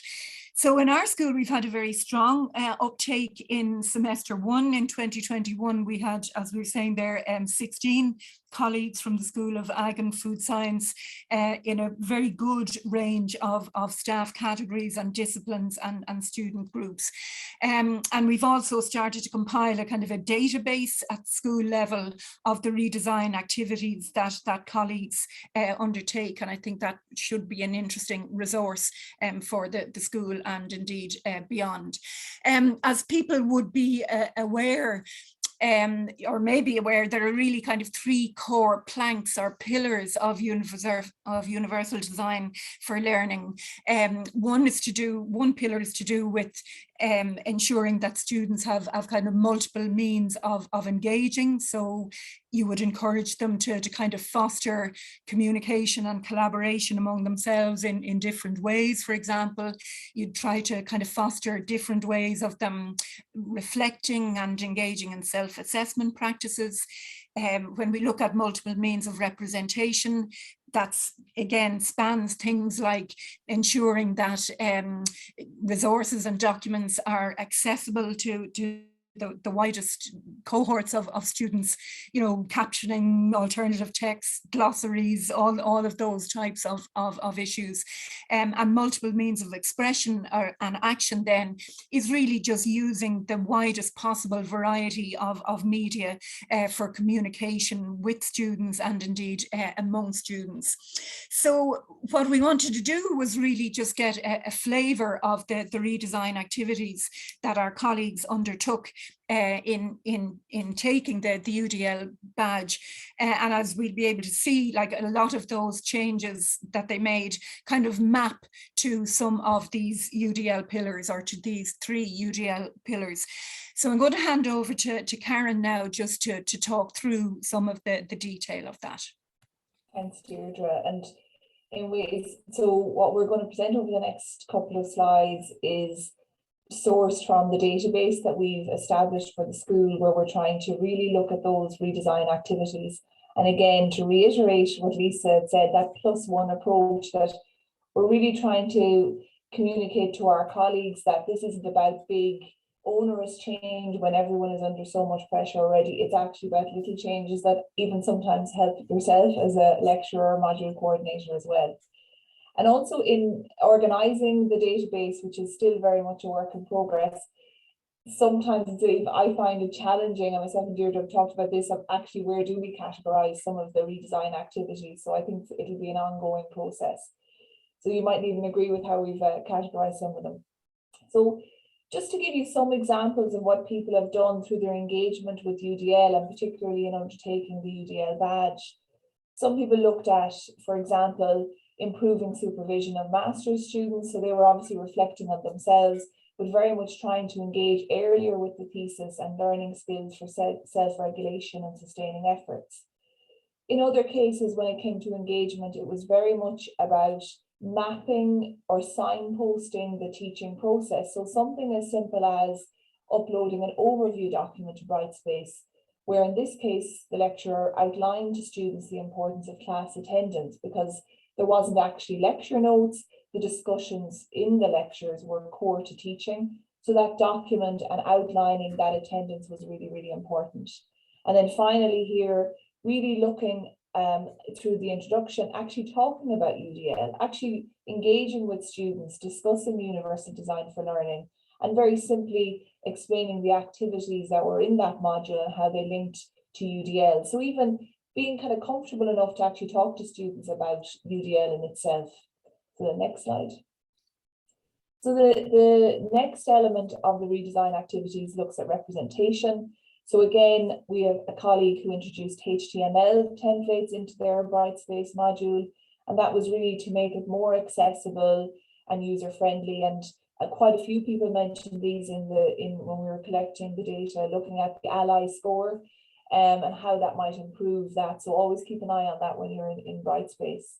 For others, it was about online teaching and giving students opportunities for different types of materials, so audio recordings as well as written text.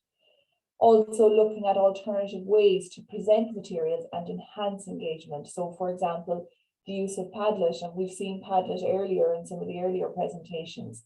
So allowing students, and some of this obviously was through that online environment due to the last couple of years, giving them access to Padlet so they can share their ideas and tutorials. And that really is giving a mix of media in lecture content so that students can interact in different ways. And then this last one, and I think it's so simple, and yet it is a redesign, it is an intervention, just giving far clearer guidelines on the expectations in relation to assessments and timelines, sometimes, you know, we think students are mind readers. Sometimes I think we have to sometimes reflect on how we've communicated with the students. And very often, and we're finding this in the work we're looking at, and particularly for first years and transitioning into first year, that idea that just assuming knowledge sometimes can give students a lack of confidence. So we need to just assume that maybe they don't know what our expectations are. And in the next slide, looked at action and expression. So for example, this is giving students alternative ways of completing assignments, giving different ways that it isn't just the usual kind of assignment treatment. So for example, one of our colleagues incorporated an oral exam into their MSc module. Others allowed for a multimedia project so that students could create a video or do a one-page poster. So students had options there. And what was interesting in this quote was that the lecturer even thought about where the assignment would come in the teaching. So they actually brought their learning material forward and allowed discussion around the assignment. So seeing the assignment as learning as well. And then finally, using peer scholar as a way of engaging with assignments. So getting students to give feedback to each other. And I know that's one I've used myself, which has been really, really useful. So finally, just in terms of our work as faculty partners, we are focusing on first year students at the moment, and we will expand that later to the wider student cohort. But in particular, we're really interested in the pioneer students, and that's what we're looking at. We've just released a survey where we're looking at students and how they've adapted to starting college.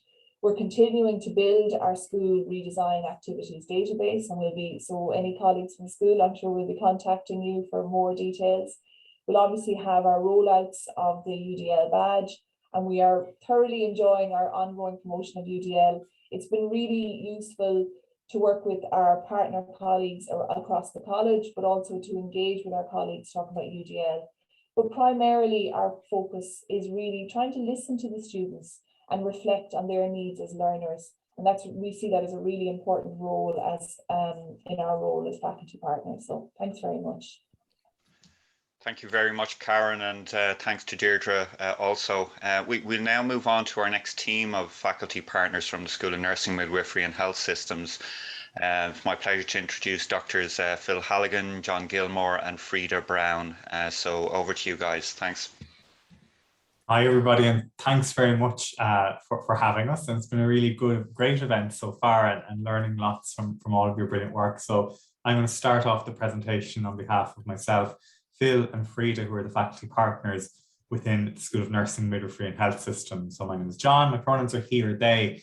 And I suppose what we're going to focus on really is kind of looking at how we've worked together collaboratively as a team of three to further embed universal design for learning and the principles of University for All within the school. So we're just going to give an overview of kind of some of the broader actions we've taken and how we've embedded, but then kind of go into kind of, I suppose we've designed our presentation around the three principles of universal design for learning, just to talk about some of the activities we've done as a team together, but bearing in mind the interdependability of the principles, and as was presented by Karen just now, you know, sometimes it's hard to kind of pinpoint which principle you're talking about within the work. So in terms of the school, we're a school with three distinct disciplines, and most of our undergraduate teaching would be with nursing and midwifery students. We have quite large cohorts of students within our programs. We also have a diverse diversity of staff, and I suppose one of our core aims as faculty partners have been the promotion of universal design for learning through the digital badge. And I think we're topping the table so far in terms of recruitment for the Universal Design of Learning digital badge, and we've 25 faculty currently completed and 12 enrolled in our local rollout now. So Dr. Frida Brown facilitated on the national rollout, and Phil and I are working with Katrina from School of Public Health, Sports Sciences and Physiotherapy for a local rollout right now. And One of the things we've been doing has been ensuring that Universal Design for Learning and the principles for University for All has been embedded within the governance of the school, and we felt that was quite important.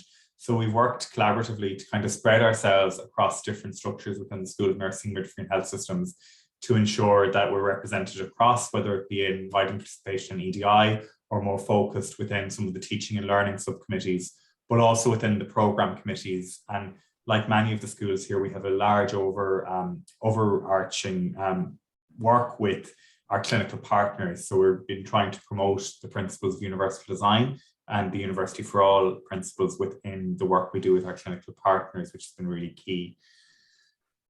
So in terms of engagement, so we've already had the explainer from the previous presentation, which is great. So we're really just looking at trying to engage with students with their interest and maintain their interest throughout our engagement with them. And this is done in a number of ways. And I suppose from our perspective, there's two things we're doing here. We're trying to engage faculty and staff within the school in the principles of universal design for learning and the digital badge, but also recruiting student interest. And we've been asking colleagues who've been going through the badge to bring students on board and ask students to push for the various principles within their modules, and then we will support our colleagues to further develop. The other thing we're quite keen on is actually promoting universal design for learning and inclusion within nursing and midwifery disciplines. So we just have an article under review currently in Nursing Education Today, which is one of the largest nursing education journals, to kind of promote this as a practice within nurse pedagogy. Another thing we've been doing is kind of a series of events to kind of promote inclusion within the school, both in terms of disability support, which has been led very much by Phil, and the National Forum for Teaching and Learning gave us some money to run an event on embedding social justice in learning, and we talked a lot about universal design as social justice in learning.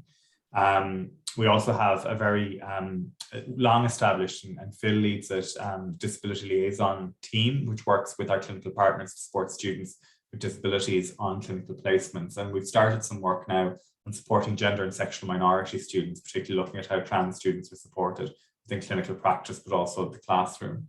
For us, there's a specific focus on, first of all, the diversity of learners within the classroom, but I think also we've talked a lot about who's not in our classroom, who's not coming into nursing and midwifery programs, and how do we create engagement tools and promote our program so that others can access nursing and midwifery education. We already have a very high proportion of the School of Nursing, Midwifery and Health Systems of students coming in through here and their programs. We're really trying to promote as much as possible diversity within our professions for the benefit of our patients, if nothing more. And we've started some initial work on creating access for travellers into nursing and midwifery education as well. And now I'm going to hand over to Phil, who's going to talk a little bit about representation. Thanks, John. And just to recap the multiple means of representations, we know that students learn in different ways and how they perceive and comprehend information. We also recognise that we have great variability among our students, which mirrors that within the health system in which they're going out there to care for patients from many. We have different ages within our group, our cohort. We have students with disability, gender, language differences, culture, etc. And this is not uncommon throughout the campus. So we, in conjunction with education technologists, we seek to promote ways to represent the content in all that will be optimal for all learners. And we start off with to talk about that at the beginning of our modules, we encourage people to put up an inclusive statement. And this reaffirms our commitment to University for All and also sends a clear message to the students that we respect and that we welcome them onto the school and into the courses. In particular, in relation to the display of information, we have to present it in multiple ways. And again, this is assisted with our educational technologies, which are of absolutely amazing help within our school. For example, our PowerPoint and our lecture notes in advance, we encourage module coordinators to upload them so students have access to them in time to review if they need to prepare themselves in advance. We also either, when we're given the lecture or post-lecture or pre-lecture, we either record the lecture and the transcripts on Zoom, so they're made available afterwards as well. And we take particular note of how accessible they are, the fonts that we use, the sans serif, which are particularly used to students with learning disabilities and sensory disabilities. All our videos are closed captioning, and any diagrams we have, we use the alternative text. And I particularly use the black background because I want to see how easy it is to read when it is used with white font, and that suits a lot of students as well. The language, as you know, in healthcare, when we're teaching anything to do with healthcare, the knowledge and the words are very difficulty for a lot of students with disabilities to pronounce them, to spell them. So we give a glossary and again, the graphics to support that. We encourage students to use the read aloud on the Word documents that are available in Microsoft, and we hyperlink to articles to avoid students having to go off and find other articles, and we upload those into Brightspace. We use multimedia, as I said, different illustrations, different models and different photos. And again, we try to keep our language very simple and very clear, that all languages, because we have a lot of students now that are not just first generation degree, but first generation Irish that are coming through our programs. We have many students that have different ages and mature students that are either have kids at home or working part-time. So we have to be cognizant of them, that they need to learn and learn fast and learn in a very different way. In relation to their comprehension, we talk about we give them the background, and we show the relationships and through concept maps and different patterns and how they link up with that. We progressively release the information over a period of time. And again, that can assist students to avoid getting very anxious, particularly students who have anxiety. We have a lot of students with mental health difficulties. And also some of the students that are on the mature route may not have studied for a long time. So we also have a progress bar to tell them that how much they have covered. We offer drop-in sessions, and we also have ask a question. So these are only some of the things. We encourage them to go to Google Translate if they have difficulty with some of the words. And as I said, we probably could spend a whole day just talking about this alone. So with that, I'll hand you over to my other colleague, Frida.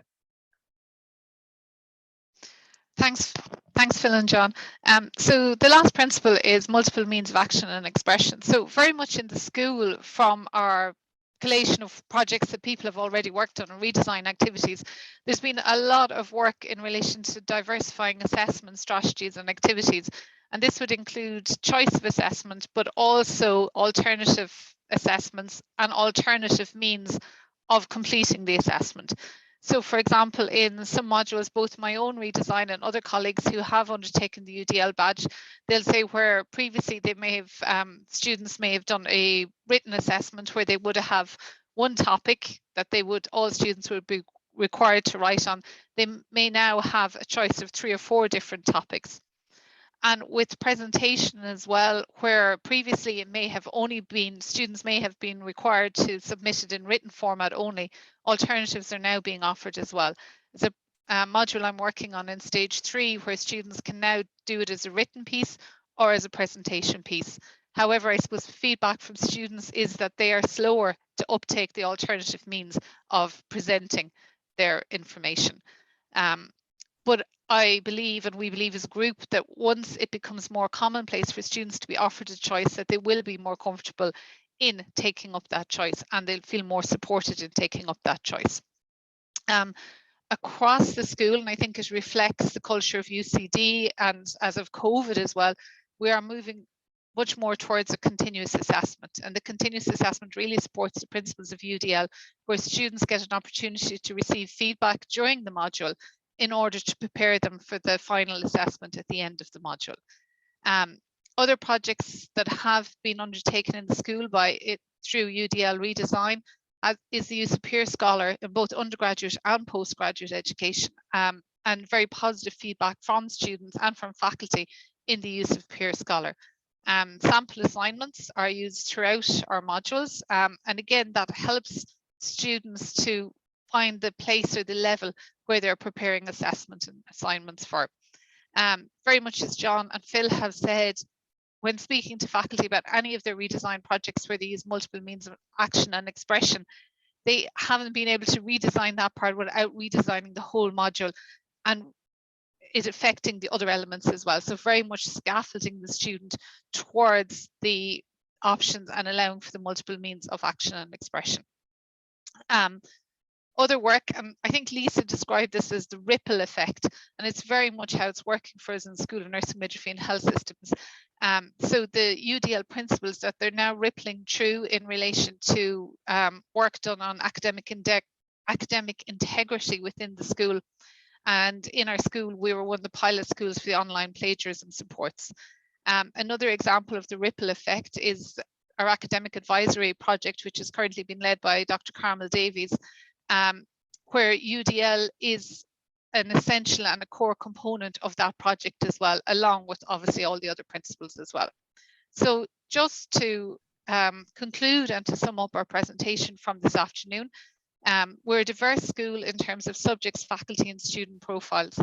The work that we've done so far in relation to the promotion of UDL has been within the school, but it's also impacting and going beyond that of the school as well.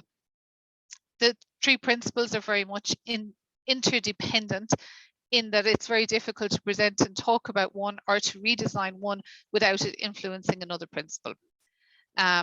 We do have in our school as well, and I suppose because our numbers are so high, we haven't just started work last June to implement universal design for learning within the school. We have a very long established culture within our school of inclusion and diversity and of disability support as well. We do have a high proportion of our staff engaged in UDL. There is very much a ripple effect going on. We've set ourselves perhaps an ambitious target, but we would aim to have 80% of faculty completed by 2023. Lisa, we might welcome feedback on that in time. So thank you very much, everyone. Thanks, Phil, Frida and John. And we'll move now to the School of Public Health, Physiotherapy and Sports Medicine.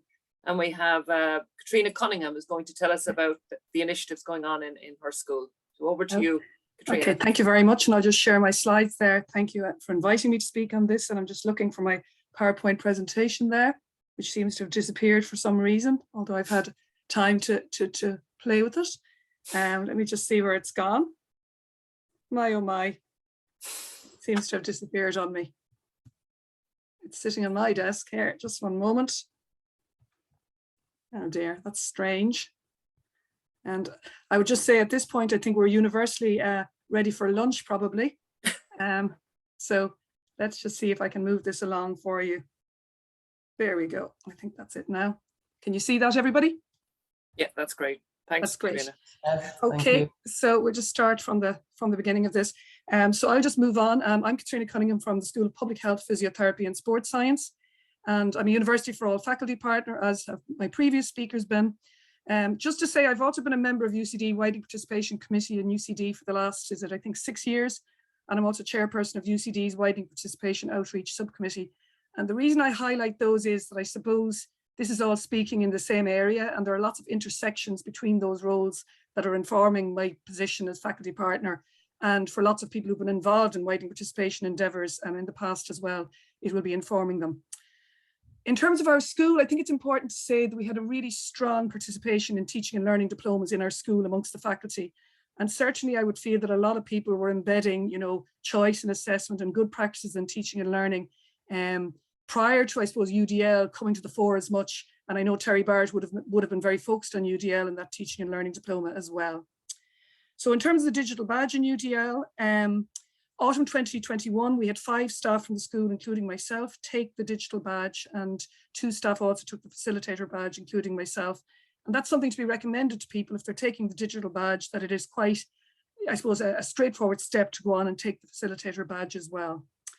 In spring 2022, now we have 3 school staff taking the badge in our school. And this is being rolled out with my partners in the School of Nursing, Midwifery and Health Systems, who've just been speaking with you there. And I think that interdisciplinarity is really positive and good to see as part of this whole initiative as well.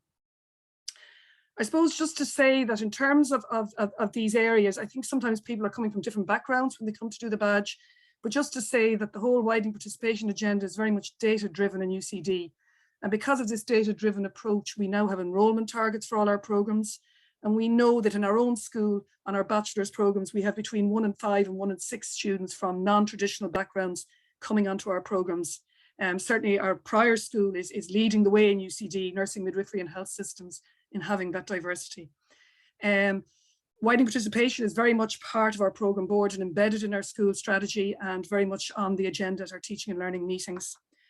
And I suppose building on that, just to say universal design for learning is not just about serving those groups that are from the non-traditional or come through the non-traditional routes. It's about serving all our students, because we have a diversity amongst all our cohort of students. And I think that's something that we need to maybe highlight a little bit more, that UDL is for the benefit for all students. In our school, just I'm using as an example, March of last year, we ran an inclusive toolkit assessment workshop for our school, and we had 45 participants at that. But again, I think to move this agenda forwards in schools, you need the people in the leadership roles in the school. And I think we're very fortunate to have Professor Catherine Blake as our head of school, who really believes in this. And for that assessment workshop, I came together with Ross Neville, the EDI Associate Dean, and James Matthews, the Teaching and Learning Dean. And I think really, if this is going to happen and mainstream, we do need that leadership in the schools, driving this with the same importance as those are initiatives across the college and university. I've also been involved with the College of CHAS EDI meetings, because there's lots of intersections between these initiatives.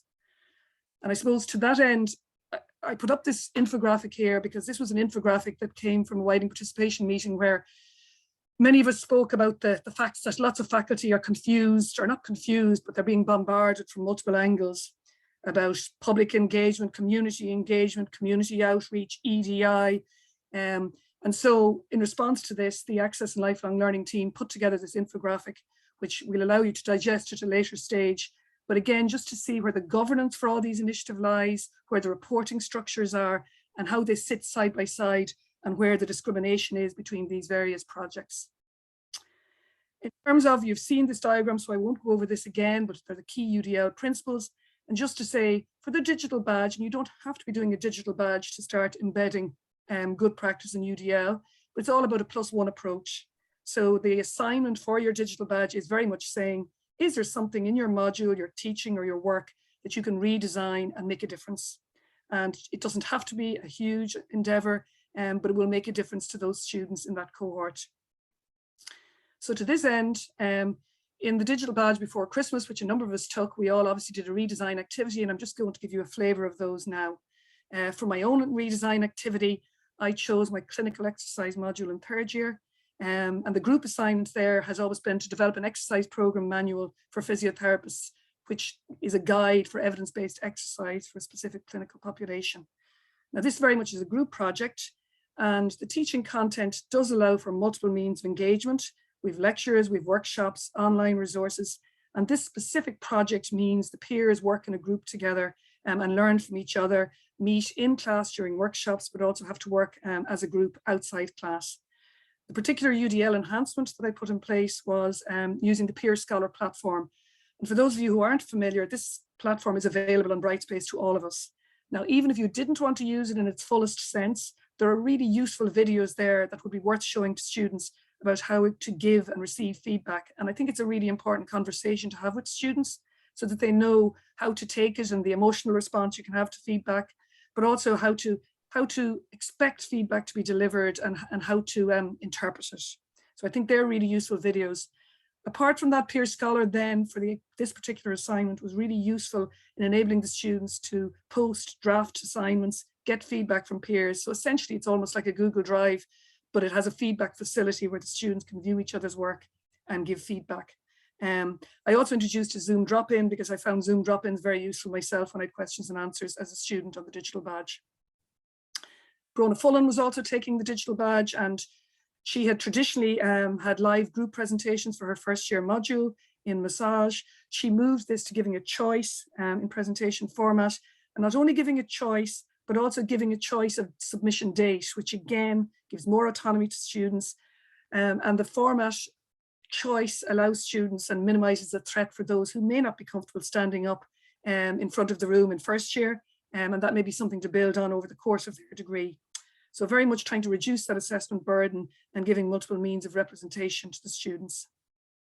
Deirdre Hurley-Osing was also taking the digital badge, and she is coordinator for a final year careers-oriented module called Professional Practice 3. And she had traditionally done a group PowerPoint presentation with the students, or they had to deliver that in week 11. So her enhancement was to bring in a preparatory workshop for the students 2 weeks prior to submission, where the students who could choose their topic for presentation and they could get peer feedback on their topic choice. She also changed the weighting for that presentation submission and gave them the option of submitting a video versus a live presentation. Again, these videos then can act as exemplars for future students with student permission, obviously. And we're very fortunate to have Karen Ryan as our education technologist in the school, and cognizant of the EU Web Accessibility Directive and the need for our websites to all meet these accessibility standards, she embarked on a project to make our school website more accessible. She used a platform called Silk Tide to rate the accessibility of our website, which started off at 57 and moved to 61, and seemingly you can go all the way to 100 on this scale. So we have a little way to go yet. But I noticed that the average on public sector websites across some European countries was 65, was the median value. So that's just of interest. So in terms of our website, she placed alternative text on images. She improved text contrast, reduced the number of pages to reduce the amount of scrolling that students have to do. Spellings were corrected, shorter sentences, and reduced the number of read more and learn more links, and added headings to pages. So what might seem like simple changes, but these make a difference, and not just to students with disabilities, but students from multiple backgrounds and all our students. So just to, I suppose, some closing remarks on universal design. I feel it's a really worthwhile endeavour, the whole universal design for learning. It's not just about students from different learning styles, different backgrounds, different needs coming to UCD. It's about enhancing their experience. And I think some of the key principles and takeaway messages that came across to me doing the digital badge, and just what students value and what they tell us, is that they want to feel welcome at UCD, that someone might actually pronounce their name correctly, that they might know who they are when they come to them looking for help. They like us to be organised, accessible learning resources, and this is universal for all students. They like some autonomy, and being offered choice is positive, although again, as highlighted by the previous speakers, choice is something students have to get accustomed to as well. But I do think our primary school students in Ireland, certainly in other countries, are learning differently and presenting assessments in different ways already. So that will be coming our way as our students experience that at earlier stages in their school career. We need to prepare our students for assessments and the work they have to do. We cannot assume their skills. We need to give more guidance, and it may seem really obvious guidance, but we need to do that. Formative feedback opportunities, again, in line with all good teaching and learning practices. We give summative and formative being critical. Multiple means of engaging, simple introduction of frequently asked questions as another way of engaging with the learning material, and certainly encouraging more class discussion and opportunity. And finally, this is just an image of some of us at our recent University for All Roadshow in the Health Sciences building in February 2022. And this is about the students having an expectation now that university is a welcoming environment, that I'm meant to be here, this is for me, and that they get that inclusive experience whilst they're in UCD. Thank you very much. Thank you very much, Katrina, for that presentation. And we now return to Tom Flanagan, who we heard about earlier on in terms of Learning Enhancement Projects. Tom is the faculty partner from the School of Medicine. So handing back to you, Tom. Thanks, Jonathan. You'll be glad to know I've learned from my my lesson from earlier, and I've uncoupled my second monitor from my laptop. So hopefully this will be all right. So very briefly, thanks for the opportunity to speak, and thanks to Lisa and Julie and everyone at University for All for the opportunity to engage in the faculty partnership program. I'm a real fresher in terms of universal design for learning. I'm the sole faculty partner in the school here as well, but I just completed the digital badge for UDL last trimester in the national rollout.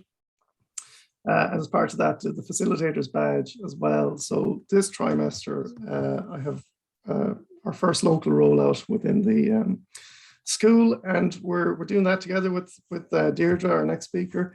So we have a number of students, staff students enrolled in a peer group format.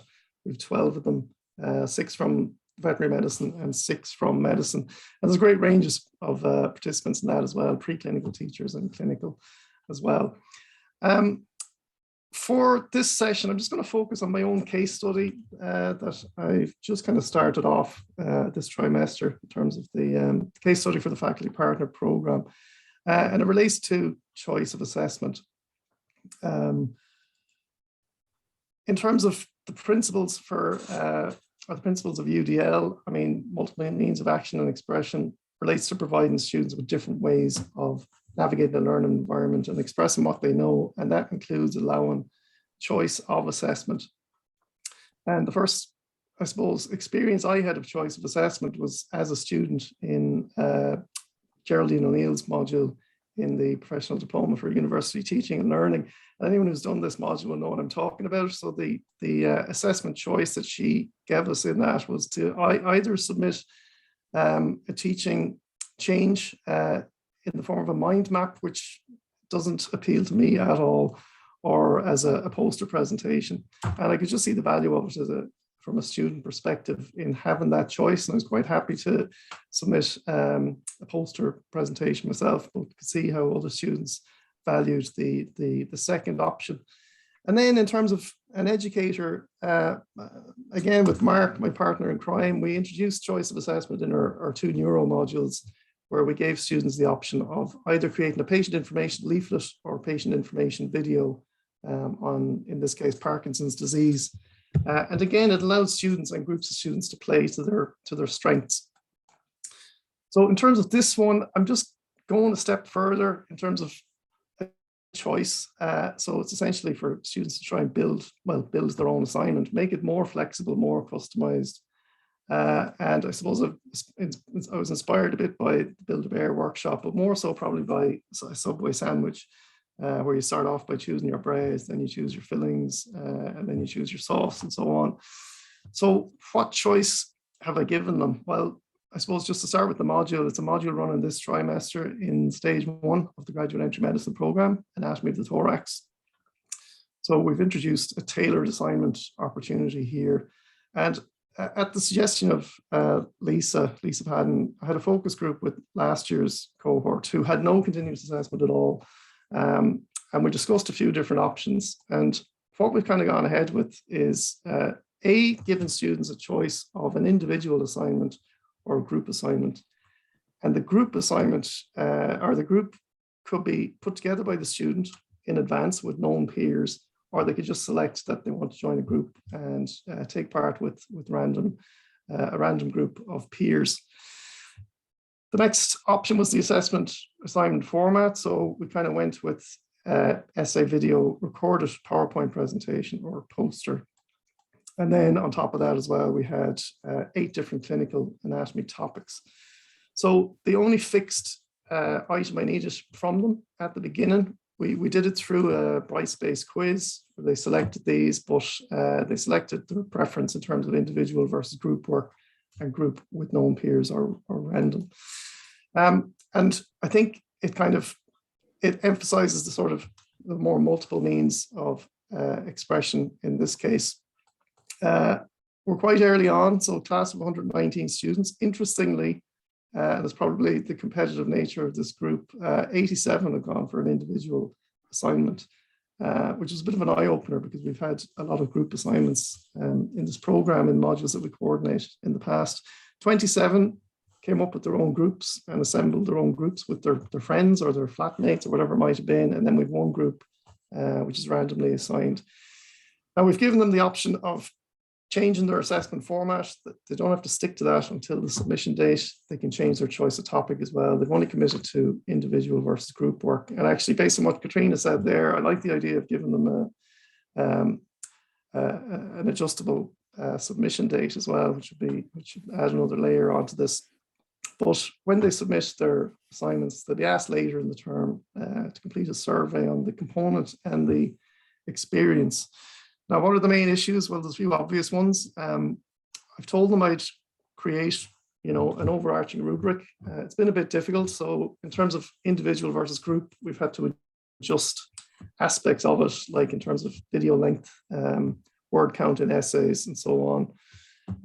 Equity of assignment format has come up as a potential issue as well, although students haven't raised it too much. You know, is a poster the same as, you know, video, for example, but the rubric should help with this. And then the main issue probably is going to be practicability and efficiency in terms of grading, which is all on me, I suppose, because I'll be doing all the grading here.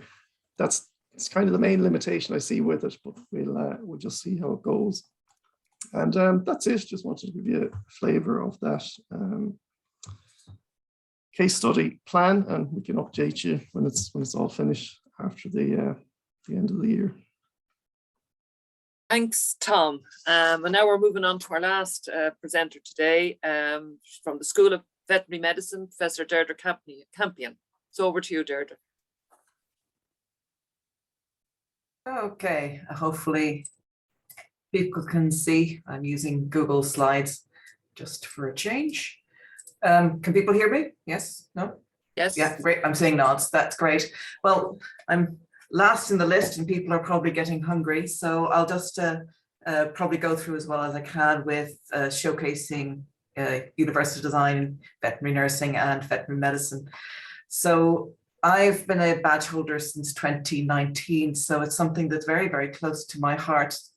And I'm not going to deal with my own, I want to try and showcase other people who have taken the badge recently.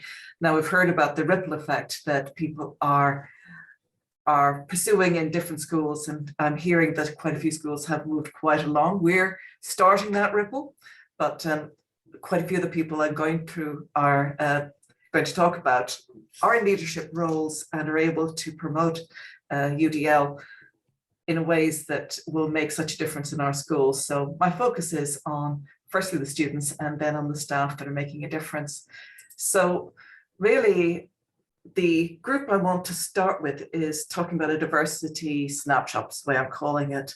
And I'm going to focus first on our veterinary nursing students. And in some ways, I'm hearing a great deal of similarities with this group and the what I call human nursing in UCD. These aren't a large group though. This veterinary nursing is a 4-year program, and you have, depending on the year, between 37 and 44 students. We have an intake of 44, but people can drop off along the way. But it's really important for anyone who's acting as an educator for this group that they have an awareness of the diversity that's outlined, because in many respects they're quite different from the type of students we see in veterinary medicine. So people like me teach to both groups, sometimes separately, sometimes together. But even small UDL adjustments can take account of this and have a major impact. So who are they? The intakes primarily to a certain extent by CAO, but also this is a substantial component here and there. And we have a FETAC intake as well, and quite a few mature entry students. They're primarily Irish or the European Union, but they come from a range of socioeconomic backgrounds. Most of the students are from the Greater Dublin area, including towns in the surrounding countryside, because we aren't the only program of veterinary nursing in this country. Some of the students are commuting, I would call it long distance, but commuting on the bus from areas of Dublin can be quite difficult. So that's, and some of the students have children and other caring commitments, and that can make travel difficult. We have what we would call mature students. They're maybe not over 23, but they've had children and are returning to education afterwards. Some of our students may not have been in a typical learning environment for decades. So what you're looking at then is quite a range of educational abilities starting off in our program, and that can have an effect. Now, animal culture is something that is starting to be important to me. Many of them have only experience with family pets, but in contrast, some of the groups have volunteered or worked in vet practices for quite a lot of years. So there's big differences in terms of their knowledge and ability in and around handling animals. But having said that, they would tend to have a focus, no matter what, if there's only pets or in practice with companion animals. So this particular group can make it very interesting in the experience that, in the life experience they can bring into class and the kind of questions they ask, which can be often quite different from vet students. So Really, the first person I want to highlight is Alison, because she works very, very closely with our first year group of vet nurses, because she's a stage coordinator, and she also teaches the veterinary biosciences content, anatomy and physiology. So she's keenly aware of and double checked with me about the differences in diversity in this particular group for this slide. In her own words, taking the UDL badge made her think very carefully about other people having different learning requirements and made her reflect on how to support these. And what she tries to do is step into someone else's shoes when she's thinking about the learning experience. So the kind of, I'm not going to go through the principles again, because now we've seen quite a few people have described the different aspects and different pillars of UDL. But the biggest changes that Alison was making to the way she designs and implements practicals, incorporating histology, radiographs with anatomy into the practical, making sure that she's getting a veterinary nurse perspective on this, because she's coming from a science background. So the need to contextualize everything for a veterinary nurse is hugely important. She now includes videos for everything, together with recommended books, having notes, recordings. Hybrid teaching is important for this group because of the difficulty in around travel. So if students find it difficult to attend in person, they can attend at the same time online. And her latest innovation is to increase podcasts, because a lot of students, again, traveling or otherwise, find it easy to listen on their phones, and that provides an alternative method of perception. Kate Acton is a registered veterinary nurse who's also a lecturer in veterinary nursing. She's recently also completed the UDL badge, and her vision and her drive now is to incorporate UDL in all aspects of her modules going forward. And she has an input to quite a few of the modules in vet nursing. So again, we're going to see a ripple effect coming out from Kate. Her message, again, is that very small changes can create a great deal of inclusivity for students and make things accessible, and including making PowerPoints accessible. So the sort of things you've heard elsewhere are hugely important to Kate. So the ability for students to manipulate font size, color, and the ability to use automatic readers are hugely important. And the UDL change that she wanted to highlight was where she took 3 case studies which posed various questions to first year students. So she took a very challenging class to teach, which is veterinary nursing legislation. This is in first year students. And she tried to put the student at the center of the learning to better engage them with the materials. And for this, again, these students are coming from a range of backgrounds. Some of them find it difficult to speak up in front of others. She got them to work in pairs, and then as a pair design an outcome and discussing it in a group at a table.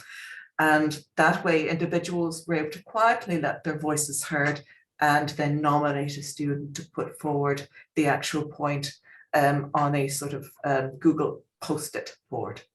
And that allowed the whole student to discuss as they were comfortable. The 2 questions depicted on this slide is feedback she collected from the students at the end of the class. Feedback was anonymous, again, leaving the student to be autonomous, but she asked them to compare it with how things worked at other sessions. Feedback was hugely positive and relating to both cases. So it had a profound impact on her. Robin is the director of veterinary nursing in the program, and of course she's going to be very influential, ensuring that there's a lot of change again happening in that program. So Robin also took the UDL badge in autumn and is intending to make major changes in the program. So her goal is to try and improve student engagement and improve interest in practicing for the OSCEs. For this, she provided context using typical case presentations, which were developed by the veterinary nurses. Instead of practicing skills in isolation during the facilitated practice sessions, the students practiced skills as part of a case-based scenario. And there were several, they presented the case, there were several decision-making points where the students had to discuss the next steps. So this highlighted the relevance and value of the clinical skills tasks that the students were practicing by contextualizing the learning approach, and also foster the skills using checklists. So that outlined the kind of students and the kind of interventions that are ongoing at the moment for vet nursing. But how about the vet students. You've heard a little bit about some of the programs before. You could say that they're also relating to UDL, but as far as diversity is concerned, we have different types of students for veterinary medicine. We have undergraduate and graduate cohorts, but unlike in medicine, they merge. So for example, in stage 3, which is where I primarily teach, I teach a class of 150 students who include both the graduate entrance and the undergraduate entrance. So we've got CAO here, there, international graduate students from Ireland, other EU, UK, USA, Canada, and the North American group is quite large. And about 10 to 15% are registered for accommodations. Many of the animals have extensive animal experience, and subsets specifically identify with farm, equine, or companion animal work. So I'm not going to dwell too much on mine. I've been working with UDL for quite a number of years, and for me, it's an ongoing project of making changes. One of the first things I did, though, was to cut back the amount of lectures I gave. Less is more. Focus on giving better signposting, better materials, and don't teach at the students. So better scaffolding was one of the first things I did. I also provide an awful lot of more opportunities for self-assessment using in-class MCQs, online, and I could keep on improving on that. The thing I introduced this year was, again, choice in assessment. Students have the ability to present certain material as text or as a presentation. So one simple change, in one class, for example, my American students were a little miffed that they were learning about Irish legislation. Now, they were learning about all it, but they weren't seeing their legislation represented. So I made it a little bit clearer that what the legislation is actually fairly international, but I put up very specific slides showing where Californian legislation is very, very similar to Irish legislation. But this sort of question posed the sort of point where students can relate to it because they have dogs, they have had dogs with bee stings, and they've seen vets they know do exactly this. It's a common mistake that vets make. So it's a query, bee sting, dog needs antihistamine, phone rings up, you advise them go to the chemist and pick up Benadryl. Chemist says no and says it's illegal. Who's right? The students thought the vet was right. Minority thought the pharmacist was right. Majority of the students were wrong. The pharmacist was actually correct. So that's posed a big groan and outcry amongst the class. It is, however, a reflection of the law. But the last person I want to showcase is Antonella Pogioni, who did her UDL badge about the same time as me. She has been incorporating into her teaching ever since. But one of the projects that flowed out of the work and the project, what we undertake during, again, Terry Badger's module, designing curriculum under the universal the University Teaching and Learning certificate and diploma. And we all got a chance to see the virtual teaching produced by John Stowe in radiography. And Antonella and I thought this was just amazing. And Antonella has taken this as part of her UDL design and moved onwards with it. And she is using it to create a virtual reality to teach equine radiography, so the students can experience learning the techniques in a more practical and visual way. So this is a brief video of it. Now there's no sound. It's actually I think it was a phone grab from a screen. It wasn't even a Zoom grab. I could only have edited a little bit to make it work a little better, but you should get an idea of what the students will ultimately see. I won't run it through too long. So those of you who teach radiography might be familiar with the setup, but now you're seeing it with a horse. Antonella hoped to start teaching with this in September, but she's still learning the ropes. So the idea for those who aren't familiar is you use an Oculus type device. So it's a complete headset with handsets, and it's used to to give a completely immersive environment. So just want to acknowledge Claire Loughran and Marika Belkman, who are using UDL principles. They teach primarily in the hospital area and in the later years, so everything that they do is very clinically based. But so as far as Marika said, well, everything I do is UDL at this stage, and that is quite a common theme with people who have been using UDL for a number of years. And we currently have 5 badge candidates, as I call them, currently working towards the UDL badge as part of the rollout between myself and Tom. And that's it from me. Thank you so much, Deirdre. And I think quite fitting and referencing former colleague of mine, John Stowe, and it's great to see his legacy after his death last year, his untimely death, influencing programs beyond radiography in the college as well. So very nice tribute there as well. I'd just like to thank everyone for the fantastic presentations today. I think, as Denise O'Brien said in the chat earlier, it really is empowering and inspiring hearing some of these as well. I'd like to thank everyone for sticking with us throughout. We have gone well over time, particularly thanks to our college principal, Professor Cecily Kelleher, who stuck with us throughout as well. I think it's a mark of our college that there is such great teaching and learning activity happening across our college. We should all be very proud of that. Not only of those who spoke today, those of you who have tuned in to all the presentations, and many colleagues who can't be with us. This has been recorded, and we will be making it available to anyone who had to leave early, arrived late, or couldn't be with us today as well. So a huge word of thanks to everyone. Thanks to my co-chair for today, Anya, as well. Hopefully you will all have some time to grab some lunch before your next commitment now. And again, very grateful for everyone staying with us and running over time. And we look forward to doing more things like this over the months and years ahead. And it's fantastic, as I say, as Vice Principal for Teaching and Learning the college, just to see this brilliant range of activity from colleagues across the college. So thank you all very much. Enjoy your lunch and a good day to everyone. Thanks, Jonathan.